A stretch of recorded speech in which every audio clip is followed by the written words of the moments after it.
Alright. See you up on my phone. Alright, let's get it. Let's get back to chapter 3. The class trial and get on with it. About business, son. I ain't played this game in a week again. And it's Sayaka from the last time, bro, when we ended the stream. Alright, man. Alright, before I re-summarize everything that's happened up to this point, I'm gonna get to the class trial and explain all that. Man, let's see. But Mrs. Little Robot Princess Celeste is about to go down, son. Because I have a very high suspicion she's the culprit. Let's get it, boy. Can't get it, boy. Alright, sup, Monokuma. I have it. Came into the joint in a week. Alright, before we continue on. So basically, everything that's happened is Taka and Ifumi were both murdered, in a sense. And I have a strong suspicion that it was Celeste.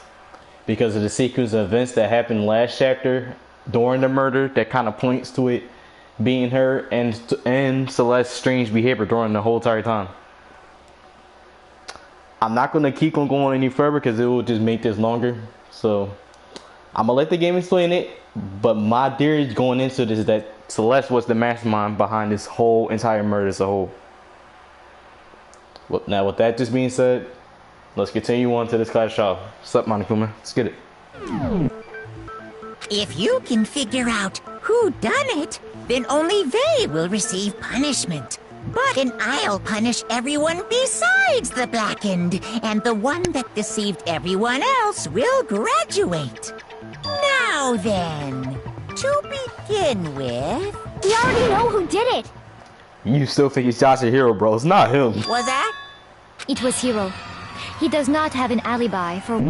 Look how quick you are to rat Hero, son, even though it's quote-unquote ultimately you. I'm not stupid. If it was Hero, it would make him super obvious that it's him in that Robo Justice costume. And no, I don't think Hero will murder in general. It's you. Even Monokuma literally said, for this murder, we just got to figure out who's the mastermind behind the whole entire thing. So, Mrs. Himidori, it's you, Celeste. When the murders took place, and we found him in that suit. Don't try and deny it! You killed them! I didn't! Someone knocked me out! I was asleep the whole time! I don't know anything about it! Shut your murdering mouth, murderer! Says the murderer in this run that kills adorable niggas. Who are you calling a murderer? Exactly. I am sorry to say, Hiro, but we do have evidence. You sure about that? Blueprints for the suit. Someone probably fucking set him up. Parts we assume were used to build it. And all of it was found in your room. You have to admit, the evidence is quite compelling. Quite compelling indeed. It points to you as having created the suit and wearing it while committing crime after crime. That he didn't fucking really do. How many times do I have to tell you? It's okay, Yachiro. I believe you, bro. Let me take a smoke with you to help you. Take a smoke, bro. Calm down. I know you didn't do it. I don't know. Is Hero really the killer, or before anything else, we have to make that clear. Alright. Gotcha Hero's message, huh? Well, I don't remember his message. Everything we found in your room. The blueprints, the suit parts, they are all proof enough that you are the culprit. I don't know anything about that stuff! It's not true! It's a conspiracy! Oh, that's how you Hiro, skip it. Why did you kill them? No! Just hold on a second! I mean, look at the blueprints, the handwriting is all... Ooh. Everything we found in your room. The blueprints, the suit parts, Is it this? they are all... Oh, it was. No, it's wrong. Yeah, that... Oh, I forgot. I didn't play this game in the week. That's why I forgot. Are Shit. we sure Hiro really made those blueprints? Yeah, because Hero's handwriting is actually quote-unquote neat. What do you mean? Well, take a look at this. It's the note that Hiro wrote, asking everyone to meet up after Alter Ego disappeared. The handwriting's obviously different, wouldn't you say? When you compare it to the blueprints. It kind of looks like either Fumi's handwriting or Taka's innocent? I don't know. There's no way you could think the same person made both of them. Unless that person made it a point to disguise their handwriting. That seems illogical as shit, you princess. No, the differences are bigger than that, I think. Come on! I'm not smart enough to think of trying to change my handwriting anyway. So Makoto, are you saying you don't think Hiro's the culprit? Yes, Tina. And he's not the only one. I think Hiro's innocent as well. What? Then who was in that Robo-Justice suit? There's no doubt it was Hiro, but him actually being the killers in this entire time? No, I just can't believe it's him. And it's not him.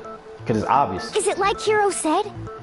Was there really someone running around in a second suit? No. The suspicious individual hidden within the suit. Go ahead, Makoto. Tell them who it was. It was obviously Yashihiro. Of course, he passes it off to me. Because you're the main character, son. So? Who was in the Robo-Justice suit? I got it! The Illuminati! Other than Hiro, I can't think of anyone else it could have been. Yeah, because that suit was perfect designed to fit him too. So Obviously, he was the one in that particular suit. And we never found any kind of second suit. Then there can be no doubt. Hiro is the prime suspect. That doesn't make any sense. You just said Hiro didn't do it. It makes perfect sense. Hiro was the suspicious individual in the suit, but he's not the culprit. thank you, Bakugo. So what you're saying is... That's right. The culprit in this case has nothing to do with being in the Robo-Justice suit. Like even Monokuma spoiled it for us during the investigation, son. What? Now that's a bold assumption. And what reason do you have to make such a statement? You do have a reason, yes? Of course. But before we get to that, there's something else we need to clarify first. So let's get that out of the way.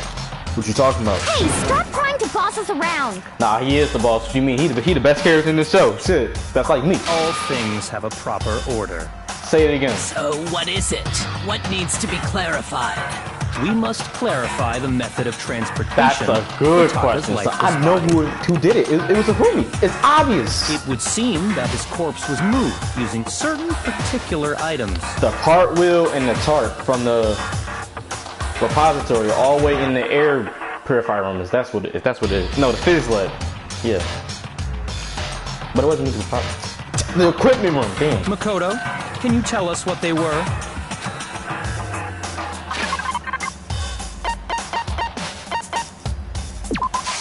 I got it! There's still one more thing.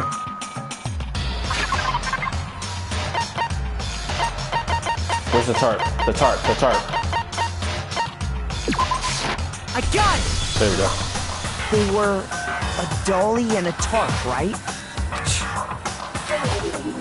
What's with the attitude? So, let's see if I can explain.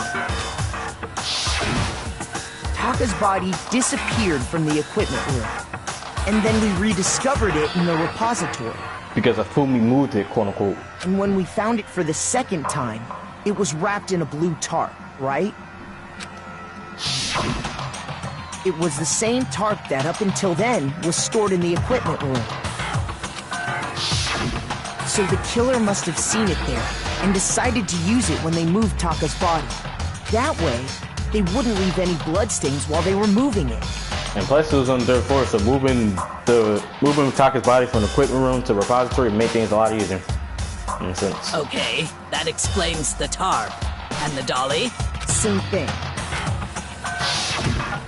I'm sure the dolly was in the equipment room when we first found Taka's body there. But when the body disappeared, so did the dolly. And one piece of tarp. Later, when Taka's body reappeared in the repository, so did the dolly. In other words, you think they used the dolly to move the body. Am I right? But are you sure you are not mistaken? No, I'm 100% right, bitch. I got the evidence that proves it's you, son. Watch. Huh? Are you absolutely positive the dolly was in the equipment room when we found Taka's body? 100%. That dolly was made specifically for moving large objects between the repository and the art room. It would be very strange indeed to discover it had made its way to the equipment room. Is it not possible that it was in the repository all along, and you simply didn't realize it? You're not making any sense, but okay. She's raised an objection. How do you respond? It's the blood stain but under it or something There like is that. no shame in being wrong. Nobody expects much from you anyway. Oh, you throwing shots? I got you. I got you, girl. I got you, girl. We have all accepted the fact that you rarely understand what is going on around you. Okay. You keep talking shit. Wow, I never had anyone sound so nice while being so mean, but maybe I could change their mind. If I could just explain to them why the dolly must have been moved from the equipment room to the repository. Yeah, that's everything about bullet time battles. Let's talk about reloading. Starting with this next bullet time battle, we're gonna add one more ingredient to the recipe. On the bottom of the screen, underneath the tempo marker, you'll see your ammo count. Up until now, there hasn't really been a limit on how you destroy your opponent's statements. But from now on, just locking on and pressing the triangle button won't be enough to handle them. What do you mean?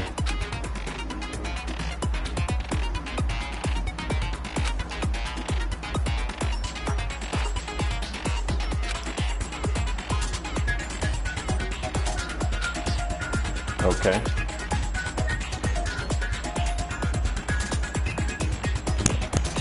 Spike, you weird.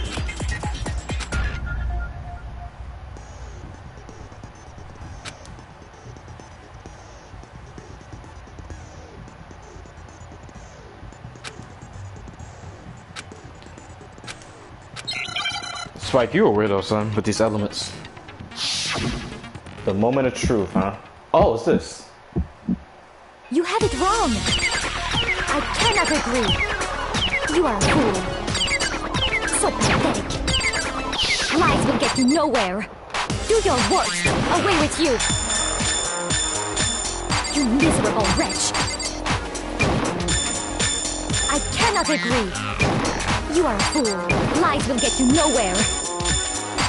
Do your worst, you miserable wretch. You have it wrong. I cannot agree. You are a fool. So pathetic. Lies will get you nowhere. Do your worst. I got you, girl. I cannot agree. Is that so? We about to see. This should prove it. Well, hello there. Why am I here and why am I here still up, you ass? If you're I'm an asking for adult. proof that Same the here, dolly bro. moved, I have I'm it an adult right too. here. When I found the dolly Exactly, in the the blood under the repository, dolly, son. one of the wheels had a blood stain on it. There was a pool of blood in the equipment room with a tire mark in it that matched the dolly wheel's tread. The killer probably rolled the dolly through the blood on accident as they wheeled the body out of the room. Crazy how Fumi made a big mistake, son. To reveal it was him. Jeez. And as the blood dried on the tire, they moved the body into the repository. So there's my proof that the dolly was used to move Taka's body. Jeez, does Celeste really hate me that much? Well, anyway, that was just something we had to get out of the way. Let's get back to the main subject. Yes, please do that. Yeah, the subject of how Robo Justice didn't do it. Because if it's not a killer robot, then what kind of robot is it? There's no robot, son, that's involved in this murder. Well, it's involved in the murder, but it's not involved in actually murdering people. I'm not sure that really matters. I'd be happy to explain why the occupant of the suit couldn't possibly be the killer. Same here. If you look back on how the body was transported, it will become immediately obvious.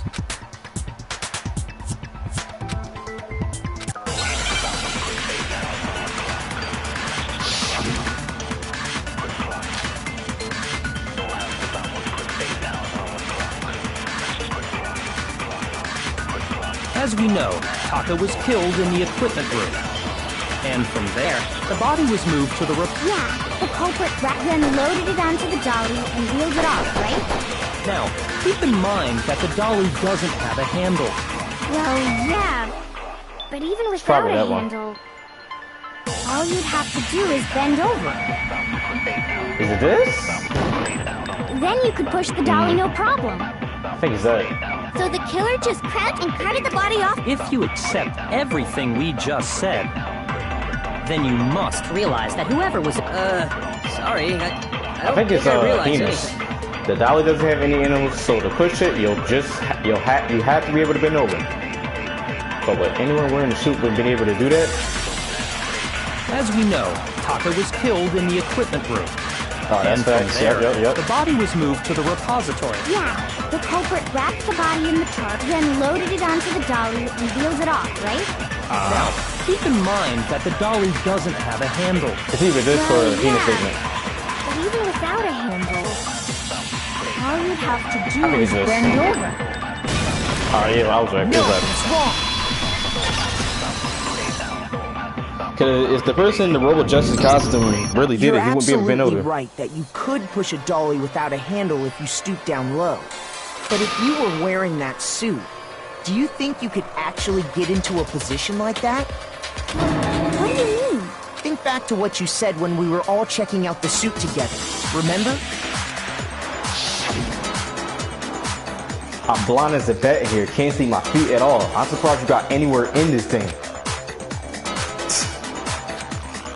You totally can't bend at the waist. Seems like a pretty obvious oversight. When you're in that suit, not only can you not see your feet, but you can't even bend at the waist. Am I right about that? Now that you mention it, yeah. Yeah, cause don't say your mistakes, Hina. Come on now. It seems like it'd be awfully hard to push that dolly if you couldn't bend over. So in other words, it was a fool me. Like I'm gonna keep going with it. Well, what's to stop you from simply pushing the dolly with your feet? Huh? When you can't even see your feet? You really think someone could kick the dolly all that way? And how much time it would take to do all that? No. Yeah, it'd be totally impossible. Not that I can say for sure myself. On top of that, if you were wearing such a rigid, cumbersome suit, it's very unlikely you would have the dexterity to go about wrapping the body in a tarp. Because you would still have to bend in some kind of way in doing it. Well, I mean, That makes sense. isn't that just a matter of taking off the suit when you're ready to move the body? You couldn't take the suit off by yourself. There's absolutely no chance that the costume was taken off just to move the body because I got it! that you can't take it off by I yourself. don't think taking off the suit was an option. If you remember, Yeah, he basically explained that he couldn't take it off by himself. And Celeste is the one behind all of it, son.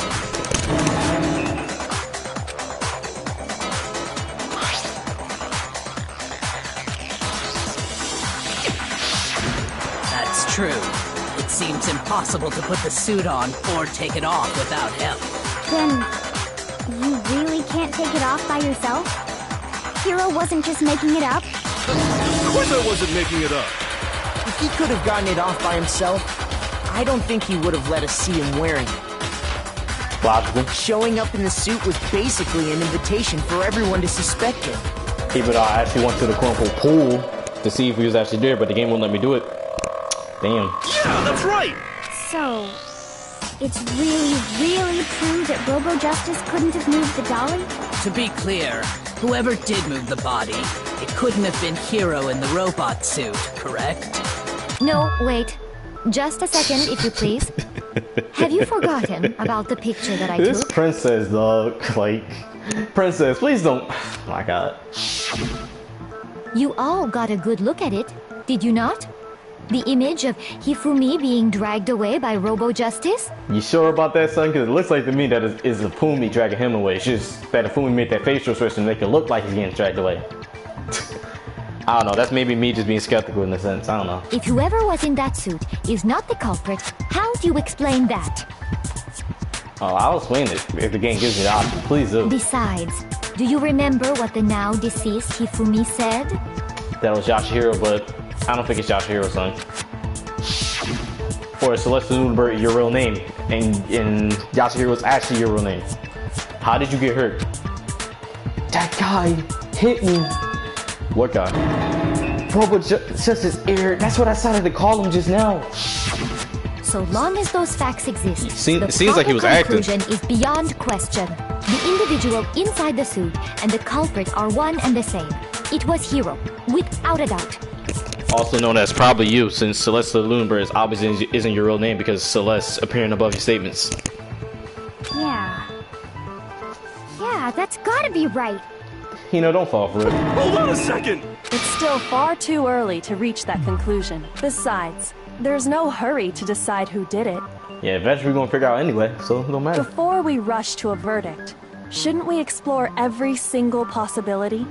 Explain, girl, because I ain't played this game in a week. I kind of forgot. Instead of seizing on one viewpoint, the truth is uncovered by analyzing things from every angle.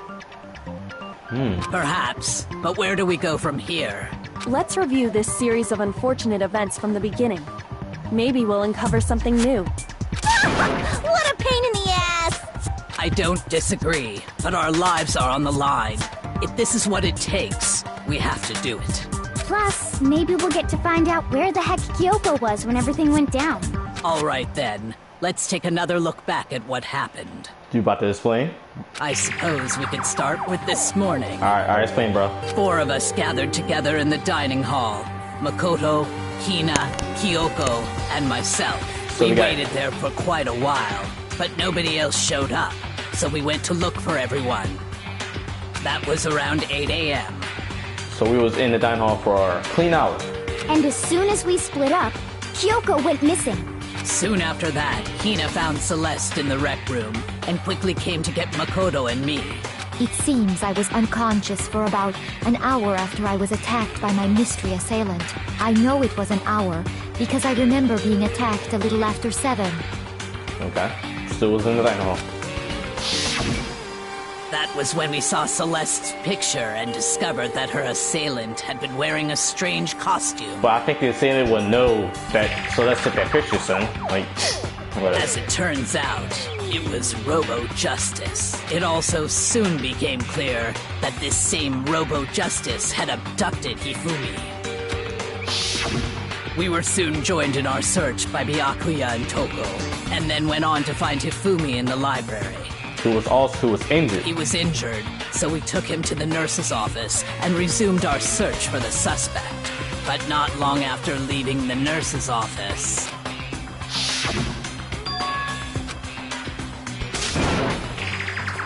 This is the part where she was lying, son. Just to get us away from here. When Celeste told us that, we decided to split up and search the second floor. And soon after that, I saw someone moving around on the 3rd floor, and I yelled out to everyone as soon as I did. And you was also lying about that. Like, you're lying, bro. That was a rather intense scream for someone like you. I saw him, the strange custom man. He ran off as soon as I screamed. I was blocking the stairs, so he headed further down into the hallway and disappeared. and then... And that was a Fumi scream.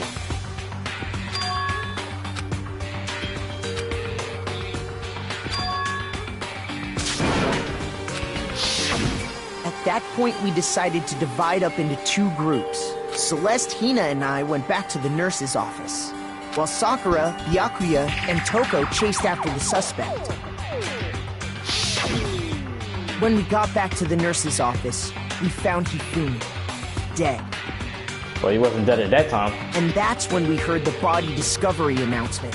Which the crew also discovered body around probably the same time or like a couple seconds later. Taka's. I left Celeste and Hina there and headed back to the 3rd floor to let the others know what had happened.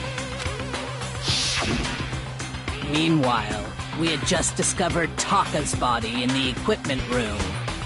We must have found both bodies at almost exactly the same time. Almost. So you basically discovered it like a couple seconds later.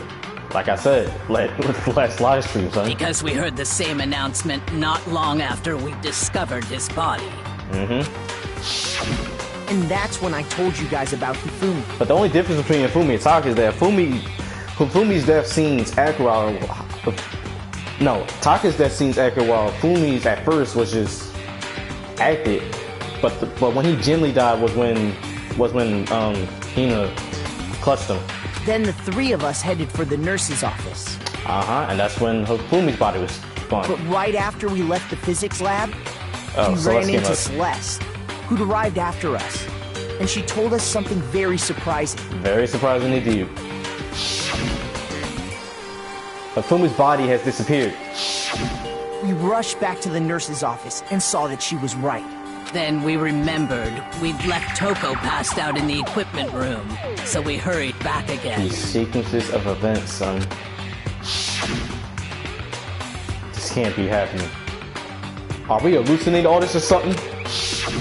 But when we got there, we discovered that now Taka's body had also gone missing. Next thing we knew, we were searching the school for 2 missing dead bodies, and after some time... Celeste informed us that she'd found the bodies, and we all headed to the repository, which is where we rediscovered the corpses. Wait, so does that mean when I first went to go to the repository the first time, when Hina and Sakura was there, but does that mean Celeste or Hifumi was in there the entire time? That's just a theory pop up in my head, because when I first went to the repository, when Hina and Sakura was there, the door was locked. But after some searching, the door was unlocked. So does that mean either Celeste or Hifumi was in there or something? Or was they both in there? That's just my theory, bro. I'm going with it because I'm figuring this case out one by one. It seems simple, but the game's trying to make it bizarre in a sense. It seems simple, though.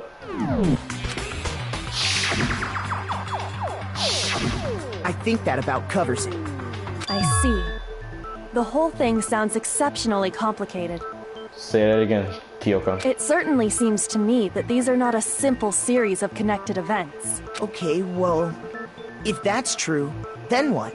Rather than a single series of events, I think we have to consider each murder a separate situation.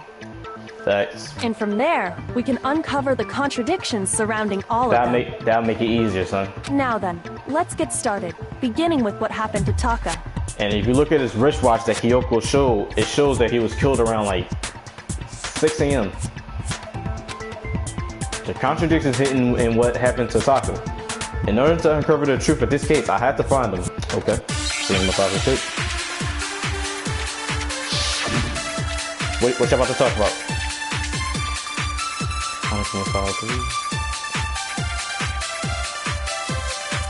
So, regarding Taka's death, I wonder if he died before Hifumi.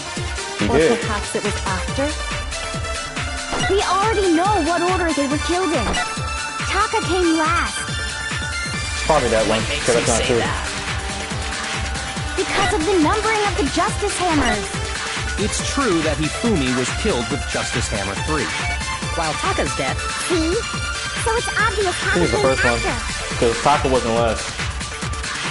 He was the first one to die. So, regarding Taka, I wonder if, or perhaps it was. We already know what order they were killed in. Taka came last. Oh my god. Because of the number. It's true that while Taka's death... See? So it's obvious Taka came. So, I wonder if, or perhaps it was. We already know what order they were killed in. Oh, it's not. Dang. Come on, Makoto. Don't scare me like that. Make me think something weird is going on. Shoot. But I don't think Taka was killed last. So, regarding Taka's death, I Oh, wonder man. if, or perhaps it was after. We already know what order they were. Taka came last. What makes you say that? Because of the numbering of the Justice Hammers. Is it that? Oh my god. Shoot. Do I have to... Wait, So, hold on. regarding, I wonder if, or perhaps it was. We already know Taka came last. What makes you say... Because of the Do I numbering. have to... True that while Taka's death... See? So it's I have obvious to lie? Taka came after. Oh my god, bro. You serious? So, regarding Taka's death, I wonder if, or perhaps it was. We already know what order they were killed in. Taka came last. Is that one? I know What it is. makes you say that? Because of the numbering of the Justice Hammers. It's true that Hifumi was killed while Taka's death... See? I have to lie So for one it's of them. obvious Taka came after. Alright. I got to lie for one of them. So, I wonder if, or perhaps it was. We already know what order they were killed in. Taka came last. Let's see if this is right. What makes you say that? Because of the numbering of the Justice Hammers. Is it this?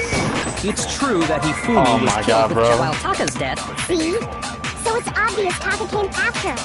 I'm messing up, son. So, regarding, I wonder if he died before perhaps it was after? We already know what order they were killed in. Taka came last Let me try something. what makes you say that? because of the numbering of the Justice Hammers. Let's see. It's true that Let's Hifumi see. was while Taka's dead. Probably the first one. So it's Is in the obvious vet. Taka came. So, I wonder if, or perhaps it was. We already know what order they were killed in. Alright, there we go. There we go. So I had to lie for one of them. I forgot about that, son. Come on, Spidey. Hold on. There's no reason to assume that the hammers were used in the same order as their numbers. Wow, I really had to lie for one of them. God. If anything, that's just another way the killer tried to disguise their actions. I don't think the hammers serve any purpose in, like, instead of trying to confuse it. I think that's what he's trying to do. So you're saying the culprit wanted us to think the hammers were used in order, but in reality, Taka was killed before Hifumi? That would become obvious if you looked at his quote-unquote wristwatch. Okay then, let's see the proof.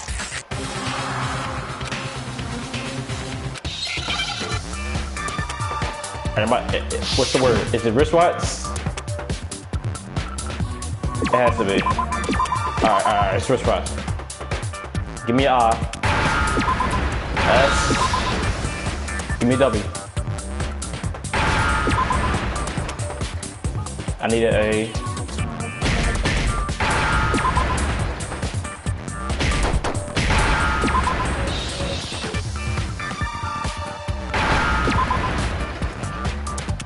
Now I understand.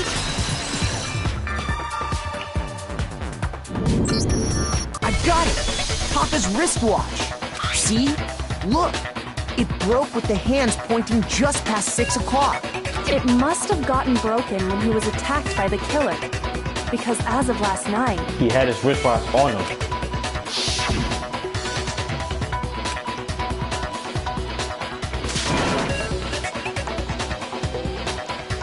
Bedtime for all the little boys and so girls. if it wasn't broken after 6 last night, then he must have been attacked around 6 this morning. And that would be his official time of death. Yep. But if that's true, then he was killed well before Hifumi. And before Celeste was attacked this morning, which happened around 7. That's right. Taka was killed before any of the other incidents took place. That simple fact slipped past all of us. It all came obvious since Kyoko investigated his body. Thank you, Kyoko. You real wifey to me. We made the wrong assumption Best about welcome. the order of events, all because of those justice hammers.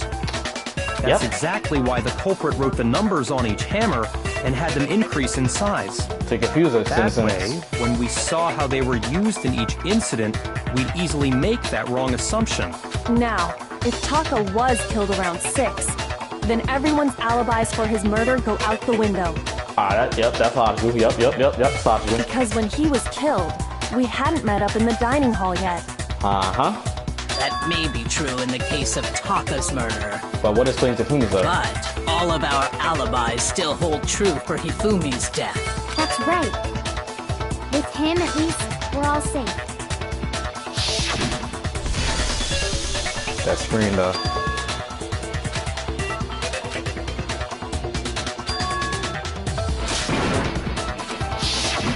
When we heard Hifumi screaming, we were all together. Except for Hiro and Kyoko. Then we all ran down to the nurse's office, and that's where we found his body. That's totally true. We're all in the clear. Oh, I know! They must have recorded him screaming on a tape or something, then played it later on! Hero. Sometimes I just want to be slapped. Sometimes I just want to slap your high ass, bro, and wake you up to reality, son. Like, you too high to be in this class trial, man. Damn. If that's true, where's the tape? Don't make no sense. I don't know. Don't just go making stuff up. Hina, just punch this man 1,000 times. I would be glad if you do. I would be very happy if you did. Anyway, we all have rock-solid alibis for when we heard Hifumi scream. Uh-huh. Since all of us were there together, clearly none of us could have killed him. No, he was still alive. He just pretended. And it does not stop there. There was also the moment when we discovered his body had disappeared. Where he simply just quote-unquote walked up to move Taka's body. When his body vanished from the nurse's office, Hina and I were in the bathroom together, while Y'all was in the bathroom together? Why didn't you show me feel the scene like that? Shit. You should have revealed to me what's under the Garfield clothes before you die, girl. Shit. Damn. I regret not spending free time with you, Celeste. I'm sorry. everyone else was in the equipment room, correct? That's me being perverted. Let me stop. And then there's the disappearance of Taka's body from the equipment room. At that time, we were all gathered together in the nurse's office because of Hifumi going missing. Well, don't forget, I was passed out in the equipment room the whole time. Wait, then what if Genocide Jill did it? She could have dragged Taka's body out of there right then. Even if she could pull that off, there's no way she could have done the same with Hifumi's body. Because, as we just established, she was passed out in the equipment room when his body disappeared. Besides, I didn't do either of them anyway. In other words, it is impossible that any of us could have killed Hifumi or moved either of their bodies. No, it's possible because when I went to check the repository, the door was locked. So that has to mean it was either you that killed Hifumi or... Yeah, it has to be you that killed Hifumi. There's no way. It couldn't have been Yashiro. It has to be you that killed Hifumi. That's why that repository was locked, because either you or Hifumi was in the repository at the time, or y'all both was in there. That's just going my theory, but I'm about to see if I'm right or not. On the other hand... So what now, Kyoko? For now, we can't get fixated on who did it, or we'll just keep going around in circles. So instead of who, I propose we start talking about how. In particular, I think we need to figure out how Hifumi's body got moved. Yep, that's very interesting. That's true. We searched everywhere, but we couldn't figure out how to explain his body disappearing. And according to what Celeste said, we could not have been gone for more than a minute or two though. So then the killer was able to get in and move Hifumi's body in that short amount of time, which seems illogical based off how much Hifumi weighs, son. No. And what we found in the trash can, son. No. It would seem so. his body apparently disappeared in the 1 minute her and Hina took their eyes off of it. But to carry that much weight from the first floor up to the third in that short amount of time? Oh man, yeah! There's no way! It'd be impossible! Now, if it was Chihiro that's quote unquote beside Yashihiro, that'd have been different. Shoot. Well, what if I told you there was a way to make the impossible possible? Like, even Kyoko knows that he just simply got up. What? How? If the dead body were to move itself. Why do you play this? I know this OST, son. This, if y'all wondering what this OST is, son, it's called New World Order. New World Order. Danganronpa OST, aka Danganronpa original soundtrack. This is the best OST ever in Danganronpa. I don't care what nobody says. The dead body moved on its own? No! Not another... I got you, bro. I got you, bro. Calm down. I don't think it has anything to do with the occult. I think what she's implying is we thought Hifumi was dead, but perhaps in reality he was still alive. And I even knew that from the beginning. He was alive? And there's proof that proves that. Are you saying Hifumi wasn't carried out of the nurse's office, but simply walked out on his own? Yo, I'm gonna listen to this after this live stream is over, son. Shit. But I mean, we found his body. He was dead. You sure about that? Perhaps he was simply playing dead. Like I said, this whole time murder scene's active, bro. That it isn't possible. Nah, it is possible, princess. Your plan's starting to fall down. The idea that Hifumi was still alive, is it really possible? It is. What's about to talk about? Broken wrist fracture, huh? What's this about? Do I have to lie again? Are you saying that when we first found Hifumi in the nurse's office, there's a chance he was actually still alive? No. Wait, because if I'm not mistaken, the broken wrist flap is...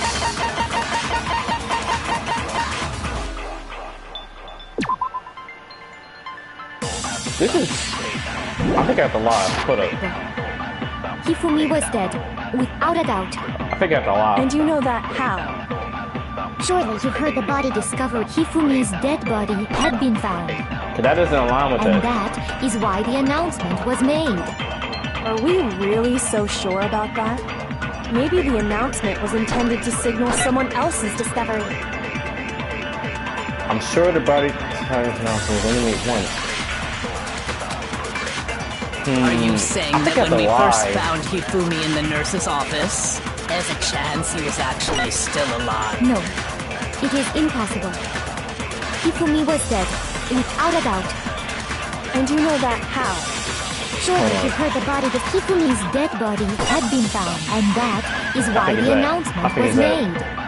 Are we really so sure? Maybe the announcement was intended to signal someone else's discovery.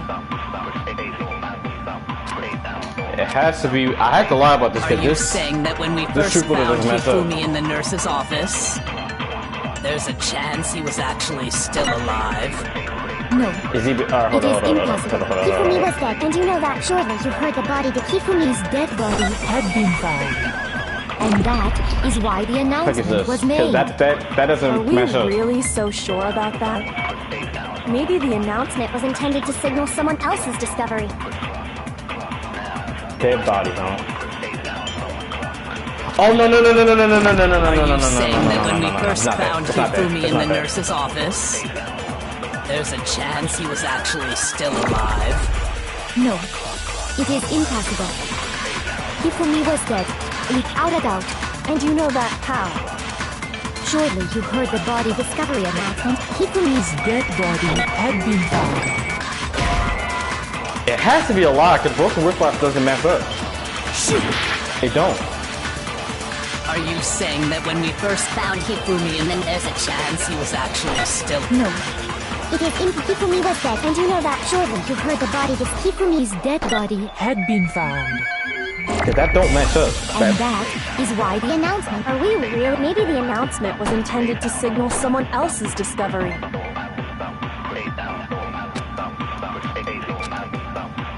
Are you saying that when we first found Hifumi in the nurse's office, there's a chance he... No. Hifumi was dead, and you know Is that. it this? Surely you heard the body, the Hifumi's dead body, and that is. Are we real? Maybe the announcement was intended to signal someone else's discovery. Dog! Oh my god, bro. Are you saying that when we first found Hifumi, there's a chance he was actually still... No. It is Hifumi was dead, and you know that. Surely you heard the body, this Hifumi's dead body, and that is why. Are we real? Maybe the announcement was intended to signal someone else's discovery. Let's see.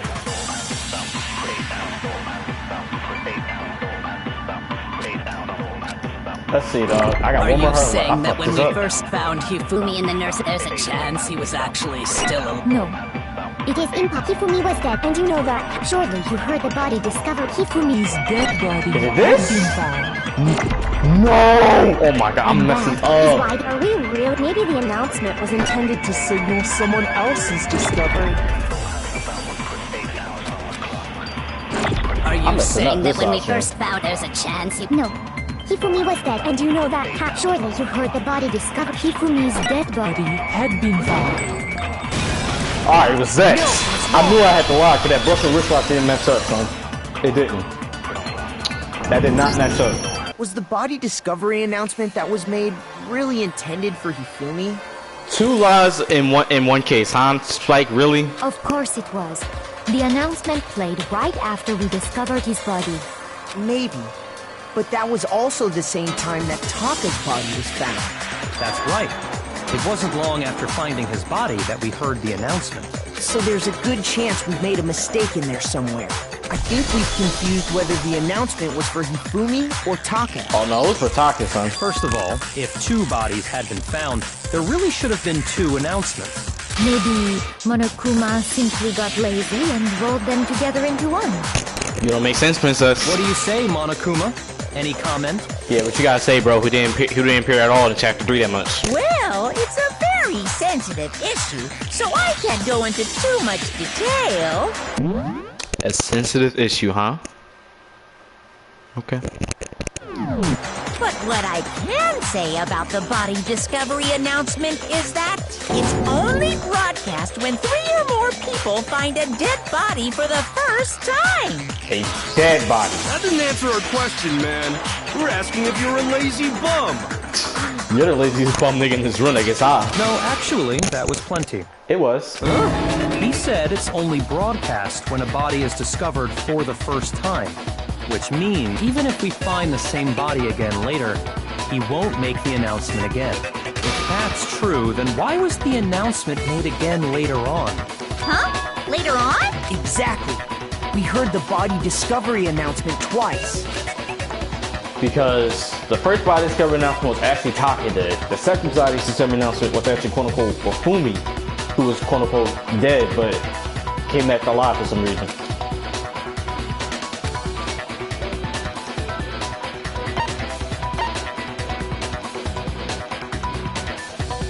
I got it! We heard it a second time in the repository, when we rediscovered the 2 bodies.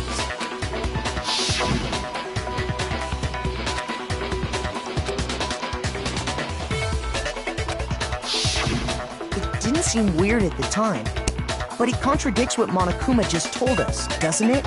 Exactly. If we were actually rediscovering both bodies, the announcement shouldn't have played. And in reality, when the 2 dead bodies were rediscovered, one of them was actually alive the entire time. Rediscovered for the first time. So, when we found Hifumi the first time in the nurse's office, he wasn't actually dead yet. Meaning, he wasn't actually found dead until we came upon him in the repository. Uh-huh. And that's just part of it. There's one other thing that leads me to believe he was still alive in the nurse's office. Oh, I know! Alright, talk, Yanare. What you got to Because he was super good at playing dead! Bada bing, bada boom! Don't make no sense. That is the worst logic I have ever heard. Yeah, say it again, Princess. It's about to quote-unquote go down. But honestly, I do not think there's anything that can prove he was still alive. Oh, it is. Okay then, let's take another look at the events surrounding the discovery of his body. The fact there was too much blood in the little, I don't know, towel in the trash can. Then it should become clear whether he was really alive or not. This whole thing is pointless. Look at you getting mad that things are not going your way. There has to be proof that shows that Hifumi was still alive. I have to find it and show it to everyone.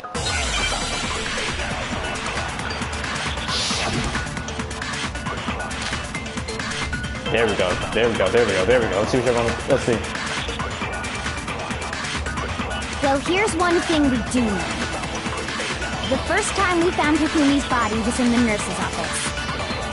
And then, while me and Celeste were in the bathroom, his body disappeared. And the next time we saw his body, it was in the repository. But when you compare his body before being moved and his body after being moved, You about to lie? other than the change in how it was positioned, It's either that. there was no notable difference. Is that so? Then, was he Is really that one? still alive? Of course not. It is impossible. Is that so, Here's one Princess? thing. The first time we found him, and then his body disappeared. And the next time, it was in. But when you compare his body other than the change in, there was no notable difference. No, it's wrong. Is that so, Princess? You sure about that? In fact, there was one clear difference between Hifumi in the nurse's office and the repository. When we discovered in the nurse's office, he had blood in his glasses, and then when we saw him in the repository, the blood from his glasses was gone. His glasses. That fact alone proves that he was only playing dead in the beginning. Perhaps you'd like to fill the rest of us in? Oh, I will. Keep going. When we found Hifumi in the nurse's office, his glasses were covered with blood. But when we found him again later in the repository, they were spotless. Why you say like that? And I found the item he used to wipe them clean in the nurse's office trash can. Exactly.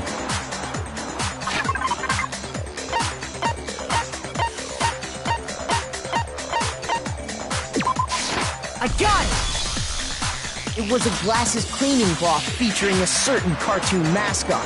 That he quote-unquote liked. One look at the bloodstain on the cloth should make things clear. This piece of cloth was used to wipe Hifumi's glasses clean.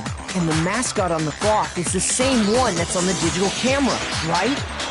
And whose digital camera was it? Hifumi's, of course. The character was Princess Piggle from Demon Angel Pretty Pudgy Princess, I think. It was actually Princess Putty. Okay, Hina, you got it. You got it, though. I highly doubt anyone but Hifumi would have brought something like this to school.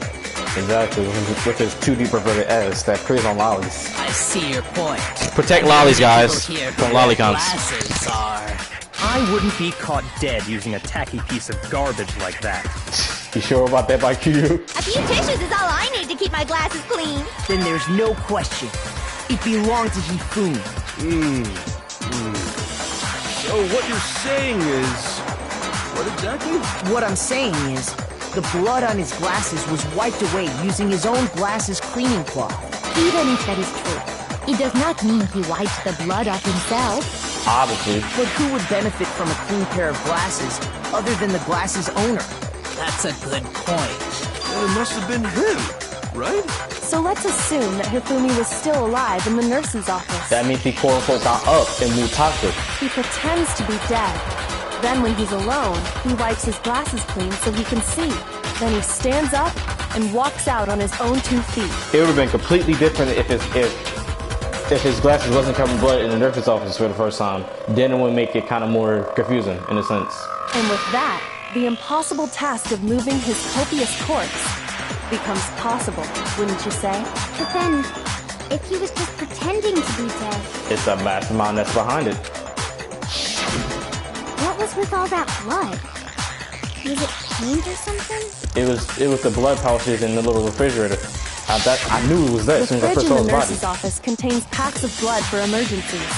He probably used one of those. He figured if he was gonna play dead, he should go all out. So he just dumped it everywhere. But he got crazy with it and had to wipe his glasses off when he was done. God, what an idiot. What an idiot indeed, Yandere. And if Hifumi was still alive at that point, the disappearance of Taka's body is easily explained. It should be perfectly obvious who must have moved Taka's corpse. I got it! It could only have been Hifumi. While we were all gathered in the nurse's office, he went to the equipment room and took Taka's body. That also explains how the door to the repository got locked. The door was locked? Well, after the bodies disappeared, we all went looking for them, right? So me and Sakura headed for the repository. But when we got there, the door was locked. And the repository door can only be locked from the inside. Which means, when Hina and Sakura got to the repository, someone was already inside. And it was either Hifumi most likely and Celeste together in that room, or it's just one of them individually. And it could only have been Hifumi, who just finished stashing Taka's body there. He convinced us all he was dead. And when he saw his chance, he dragged Taka's body to the repository. But is anybody in this class child questioning why he would do all this then? Because shoot, that's what I'm saying. So, Hifumi wasn't just another victim in this case. He was one of the assailants. AKA Comp Masako Kyoko, you ain't gotta hump back up and forth from the screen, damn girl. But that means he took part in the murders. It's not really a murder unless you really do the murder. I just can't believe it. If you're having trouble, would you like me to show you one more piece of evidence? Yes, please do, baby girl. There's more? Oh, absolutely. The single biggest fact pointing to his involvement has yet to be revealed. You know what I'm talking about, right, Makoto? The item he took off of Taka's lifeless body?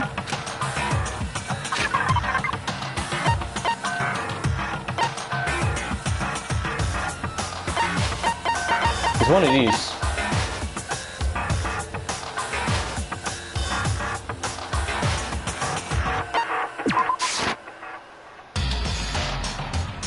Oh, shoot. Wrong one. Damn, you take a lot of damage if you get something wrong. Damn.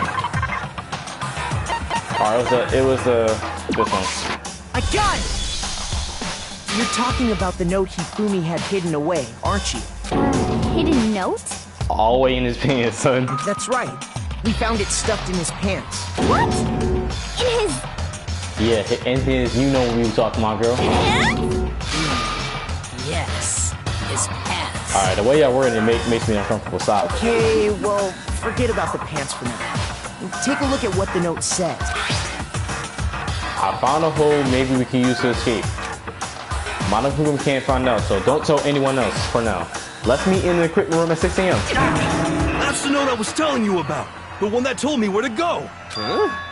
Wait, this one's a little different. In my note it said 1 a.m., right? Monokuma can't find out, so don't tell anyone else for now. Let's meet in the rec room at 1 a.m. It was 2 separate notes. See, then this note isn't the same one Hiro got. Isn't the same one, huh? Okay. It's in yellow, so that's important. It's not the same? In other words, the killer got in touch with another person besides Hiro. And that person could only have been... Taka! I got it! That's right! Taka! The killer used this note to draw out Taka and murder him. Mm-hmm, because ultimate alter ego on the computer. Hello? Over here! Objection! Objection! Yandere, why you got... Come on, Genocide Jill. What is you objecting for, son, with you humping back on the floor from the screen like that? What's you objecting? Go on. I don't really understand what's going on, but Hifumi had that letter, right? So whoever wrote it wasn't drawing out TikTok, they were drawing out Huffy! Please go back to your original self where you was actually shocked, because you're not making any sense, really. Just to be clear, TikTok is Taka and Huffy is Hifumi, right? Yeah. Ugh, yes! Why must you ruin it every time? Because you're not making sense. She's serious, but she's also cute to me. Shit. Yandere, yes.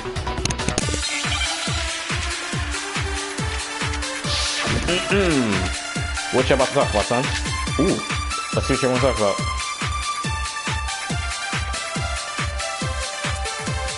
Huffy had the note, right? Then the person it was intended for must have been Huffy! But remember what the note said. What time did it say to meet? Do I have to lie again? 6 a.m., I believe. The time doesn't matter! The note has nothing to do with TikTok!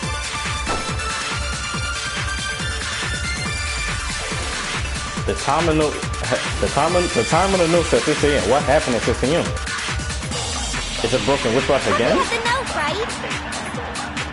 Then the person it was intended for must have been Huffy! That's it.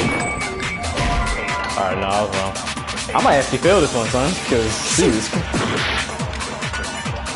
Huffy had the note, right? Then the person it was must have been Huffy! Oh wait, no, that was wrong. I don't know. But remember what the note said. What time did it say to meet? 6 a.m., I believe. Alright, that's... The time doesn't matter! The note has nothing to do with TikTok! It does. Oh, wrong one. Huffy had the note, right? Then the person it was must have been Huffy! But remember what time did it? 6 a.m. The time doesn't matter! The note has nothing to do with TikTok! No, that's wrong. Yeah, that is wrong, because his broken wristwatch explains that. No, there absolutely is a connection. What the hell are you talking about? The note said to meet at 6 a.m., which is the same time Taka was murdered. Uh-huh. We've already proven that using his wristwatch. But there's more. Look where the note says to meet. The equipment room, right? Which is where Taka was killed. I see. And then around 1 a.m., Yashihiro was stuck in that Robo Justice suit. So, Taka was murdered at both the time and place written in the note. I think that should be plenty to show that this note was definitely meant for Taka. Well, when you put it like that... No further objections! Thank you. Jeez. Then someone used that note to trick Taka. Just the same as me.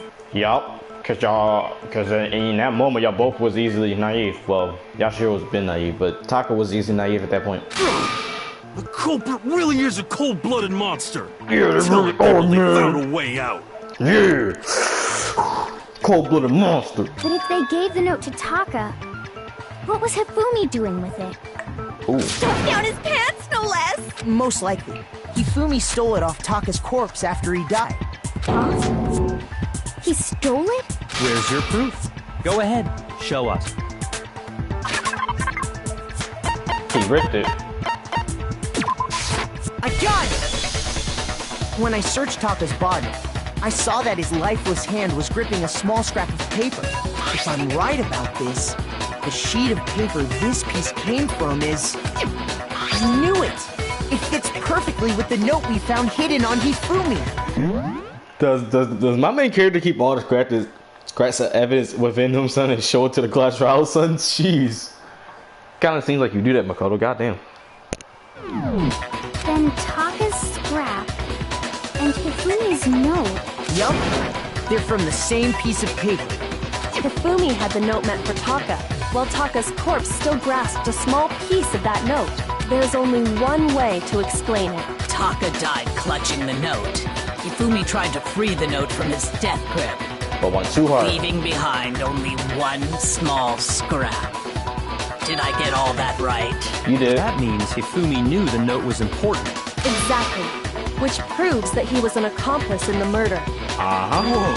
Yeah.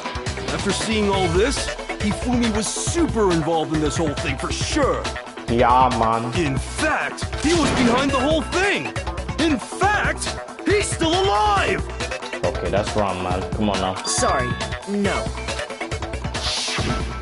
When we found him in the repository, Hifumi was truly and completely dead.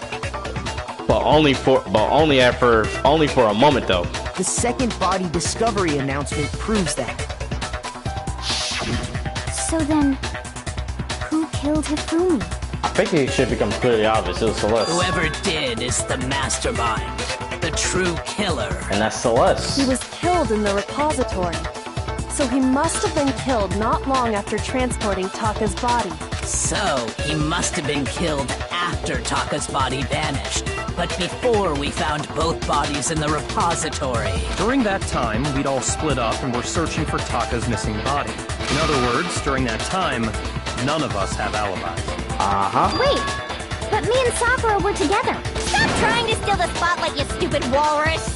Who are you calling a walrus? Anyway, when they were killed bothers me too. But there's something that's been bothering me even more. Explain, bro. And what might that be? The weapon they used to kill Hifumi. The spotless. Are you talking about the spotless Joan that was wet when we first saw it? The weapon? Yeah, because I mean, according to the Monokuma file, the way Taka and Hifumi were killed was almost the same, with them having similar fractures and all. But Justice Hammer 3 and 4 were still laying around in the nurse's office and equipment room, right? So if Hifumi was killed in the repository, the culprit would have had to grab one of the hammers, kill Hifumi, then put the hammer back where they found it. I know exactly what you're talking about, bro. Thank you. You finally said something useful, son. But wouldn't that be seriously risky for him? I'm surprised. It seems there's some Exactly, he semblance even of a knows, brain son. knocking around that skull of yours after all. Good job, Hayes. Hell yeah, it's packed in there good and tight. Hell yeah, man. He's right, though. I don't understand it either. The Monokuma file makes it clear that they were killed using similar instruments. But if the hammers were already laying around those other rooms... So the question is, how could the culprit have gotten their hands on either of the hammers? Personally, I haven't a clue. You sure about that, girl? I regret not spending free time with you. I might have learned a thing or two from you before you about to die, but stand, Celeste. So which Damn. hammer was used to attack Celeste? And why are you excited about that? That's Number not one or something to be number excited about, Tina. Those were accounted for in other rooms too. And I don't think either one is big enough to kill someone. Then, Is it not possible they used a different weapon? Yeah, exactly. I don't think it is possible. They were both killed with the same kind of thing, right? No. So then, what was used to kill Hifumi? The weapon that was actually used to kill Hifumi. The whole picture surrounding this case won't become clear until we figure that out. Somehow, I have to find the truth. The spotless hammer, bro. There you go. Kiev was just thinking again. Word. What was used to kill Hifumi? Was it Justice Hammer 3? That's not a Maybe lot from Justice that. Hammer 4? Well, whatever it was, there's one thing we have to figure out. How was the culprit able to move around so freely with the weapon? How did nobody witness them carrying it? Sounds like a Justice Hammer 5 is about to make its appearance! I keep doing the wrong thing. Check out murdergear.com/hammertime for more info! Is that actually a protocol website? Pretty clear. The murder weapon had to be one of Ben's. That's about it. Oh, is either Yasuhiro's or hers? Hold on, let me read these again. What was used to kill Hifumi? That's not a lot. Was it Justice Hammer? Maybe Justice... Well, there's one. How was the culprit? How did nobody witness? Sounds like a Justice Hammer 5 is about to make its appearance! Check out murdergear.com/hammertime. It's Yasuhiro, stop The hanging. murder weapon had to be one of the Justice. Alright, there we go. No, it's wrong.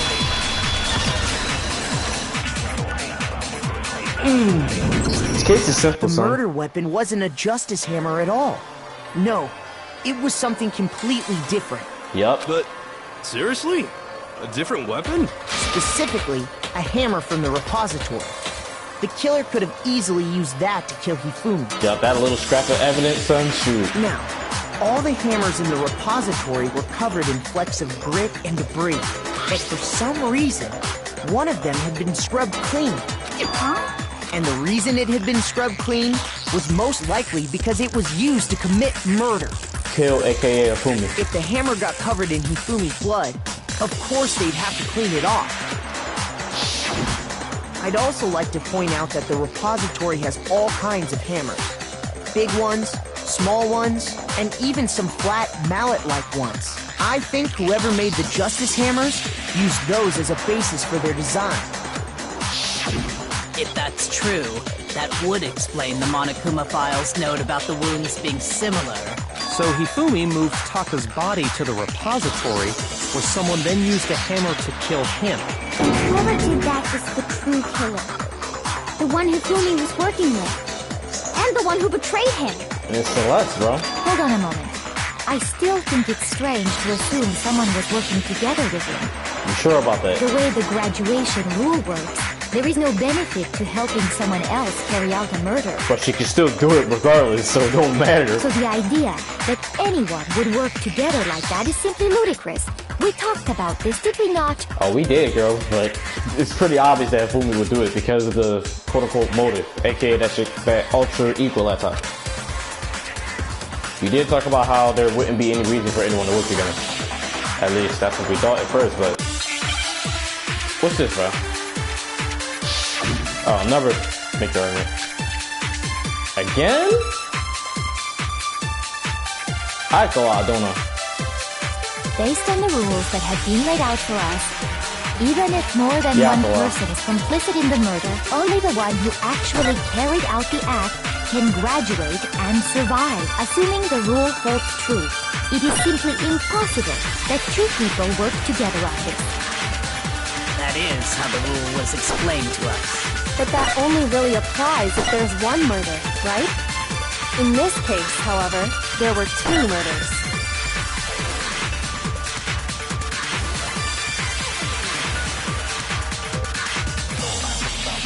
Based on the rules that have been laid out for us, even if more than one person is complicit in the murder, only the one who actually carried out, assuming the rule holds true, it is simply impossible that two people work together on this. That is how the rule... But that only really applies. In this case, however, there were two murders. Oh, that was wrong. It's that one, alright. Based on the rules that have, even if more than one, only the one who actually, assuming the rule holds Dang it, true. bro, really trying to take my logic, But son, that only and test really it. applies. In this case, however, there were two murders.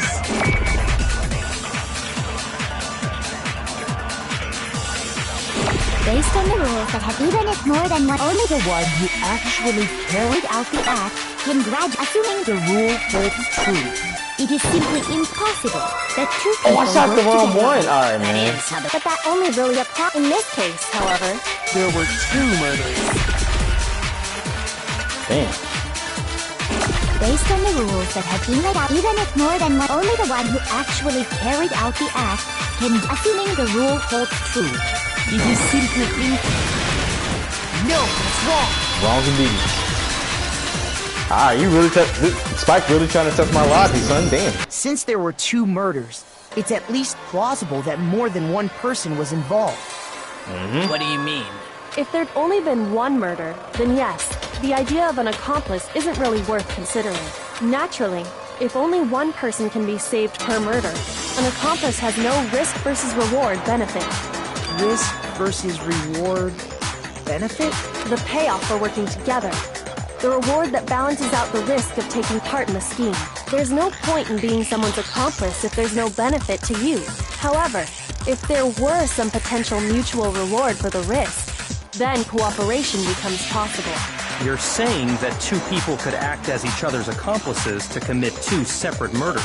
I think that's what the true killer told Hifumi. They would each have an accomplice for their crime, and based on the case's events, Hifumi would have been the first one to act, murdering Taka. AKA making him the culprit. They made him carry out the first murder so he couldn't back out of helping them later on. So in this case, there wasn't one single person committing multiple murders. Instead, each person killed someone, creating 2 separate incidents. And my theory is that Celeste killed Hifumi. And it only looked like one person because that's how the true killer designed it to look. A single suspicious individual, a similar weapon used in each crime, disappearing bodies. By creating one seamless set of circumstances, they made it look like one person was behind it all. The mastermind picked their target and managed to convince him to go along with their plan. Yep, and that was Yashiro. And then, to avoid the no accomplices rule, they simply killed their accomplice. Which, if true, means that betraying Hifumi was part of the plan from the very beginning. But then that would make them the culprit, though, son. That would die. So, alright, man. That's just awful. How could anyone be so cruel? Yeah, man. It's like what Celeste said. It's crazy what some people are capable of. You think so? I can't help but admire its cunning. Still, their choice of accomplice seems odd. The effort made to convince us the 2 murders were the same. That was the main characteristic this time. Kyoko must have noticed that fact from the very beginning. Yeah, because she's smart, and she's the ultimate detective. Which is why she said not to look at this. Which is why she said not to look at this as a series of connected events, but entirely separate incidents. Kyoko is really amazing and beautiful and smart. Wifey, cute, right? When you think about it, she's almost too. All right, man, stop. Stop, I man. understand how an accomplice could be involved, but then who was the one pulling Hifumi's strings? Celeste. Problem numero uno right now. The ultimate gamer, son. Princess, you about to go down. Princess, what about malfunction? Here it comes. Celeste. Here's my answer. I'm not saying Celeste Udenberg because that don't seem like your real name. So I'm the suspicious individual now, am I? Yup, because you seem fit to do that. I really do hate this kind of joke. Oh no, baby girl. It's not a joke, princess. A joke? I wonder. Damn, why you quiet, girl? So what you are saying, then, is that I specifically chose to work together with Hifumi. Yes, princess. The idea that I would choose to spend any amount of time interacting with him. The voice actor for this is starting to get triggered, son. That I would work with him. Here it comes. Robot malfunction, bro. Robot malfunction is coming up, son. Shit for brains, that lazy, worthless, goddamn idiot! Yo, the voice actor for Celeste, they did a good job, bro. They having a fun time doing it. Keep going. See how she went quickly from snapping to just putting on a happy expression again? Dog, him in theory, but yandere at the same time for basic 3 types. Come on now. Pardonnez-moi. What about the malfunction? Just to be clear, there is evidence to support it. Oh, word? Is that so? It is. Throughout the investigation, there was certain behavior that was common only to the explain 2. that, please. Explain that, please. Considering what we've learned so far, it only further proves that the 2 of you were working together.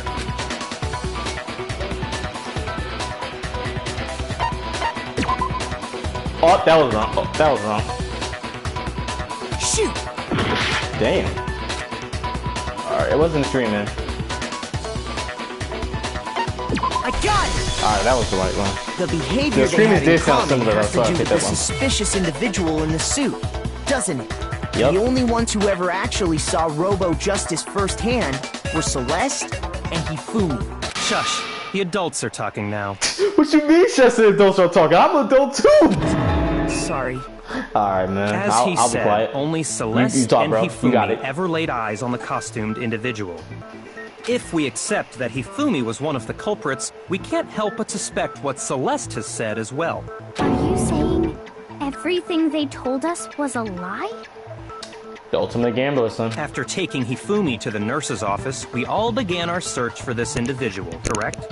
Uh-huh. And not too long after that, do you remember what Celeste said?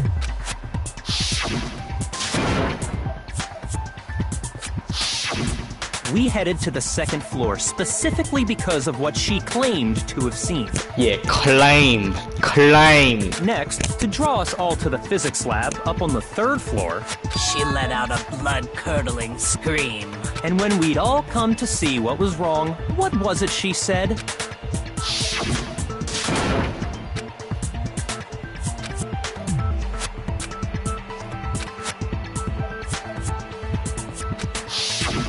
Once she'd done her job of getting us all up to the physics lab, it was time for her partner to get to work. Exactly.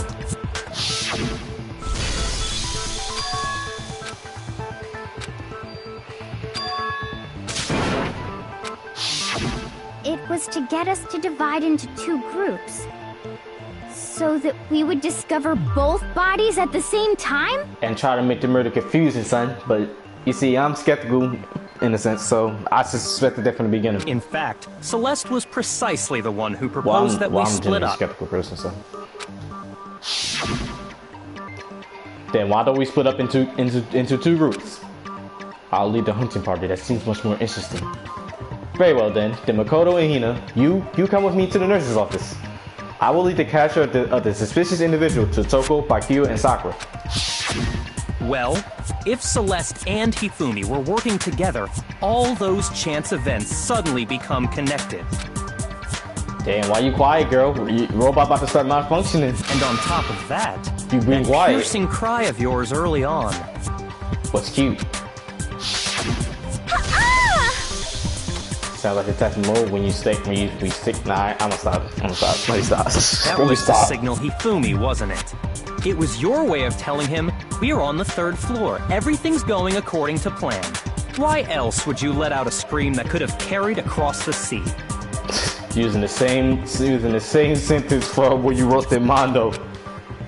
She quiet, son. I just realized another strange thing. When we found Hifumi in the nurse's office, She mad. who we now know was only pretending to be dead.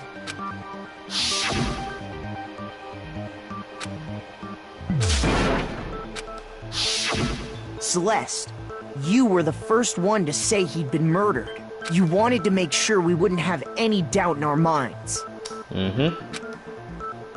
Yo, she's mad, son. She's not seeing the damn thing. I don't believe it!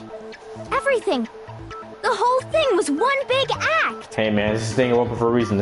You gotta respect that, son. Hina, you were with Celeste when Hifumi's body disappeared, right? Yeah, explain what happened. Yeah. I was feeling kinda sick, so Celeste took me to the bathroom. Wait! Then that was... She wasn't worried about you.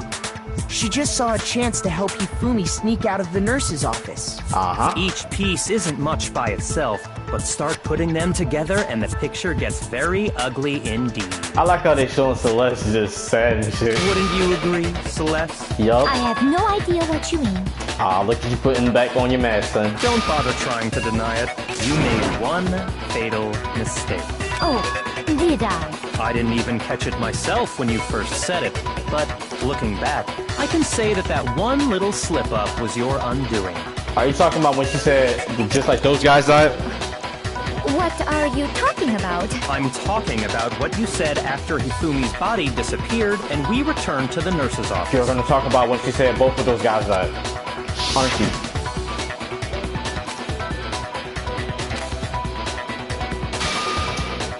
Exactly, just like those guys died. I remember her saying that too, but I don't understand what's so strange about it. Explained by Q. Then pay attention. Sakura, Toko, and I were first to discover Taka's body in the equipment room. Then Makoto showed up and told us Hifumi had been killed. So Sakura and I left with Makoto. Once we were in the hall, we ran into Celeste, and the four of us headed to the nurse's office. Now, the entire time we were together, none of us said anything about Taka being dead. Think about it. Celeste's comment doesn't make sense. It was completely out of place. Just like her behavior was out of place the entire time. Yeah, I see what you're talking about. Although I don't really get what it means. You hear that, Celeste? Everyone's having some trouble understanding. Could you repeat what you said? Yeah, repeat what you said, robot. You about to start malfunctioning, watch. If you're really not the culprit, you shouldn't have any problem repeating it, right? Uh-oh. Bakio said that Celeste's comment doesn't make sense. But what is he alluding to?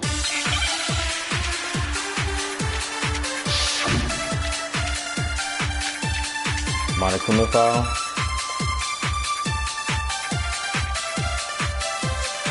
All I said was, they must really be enjoying this.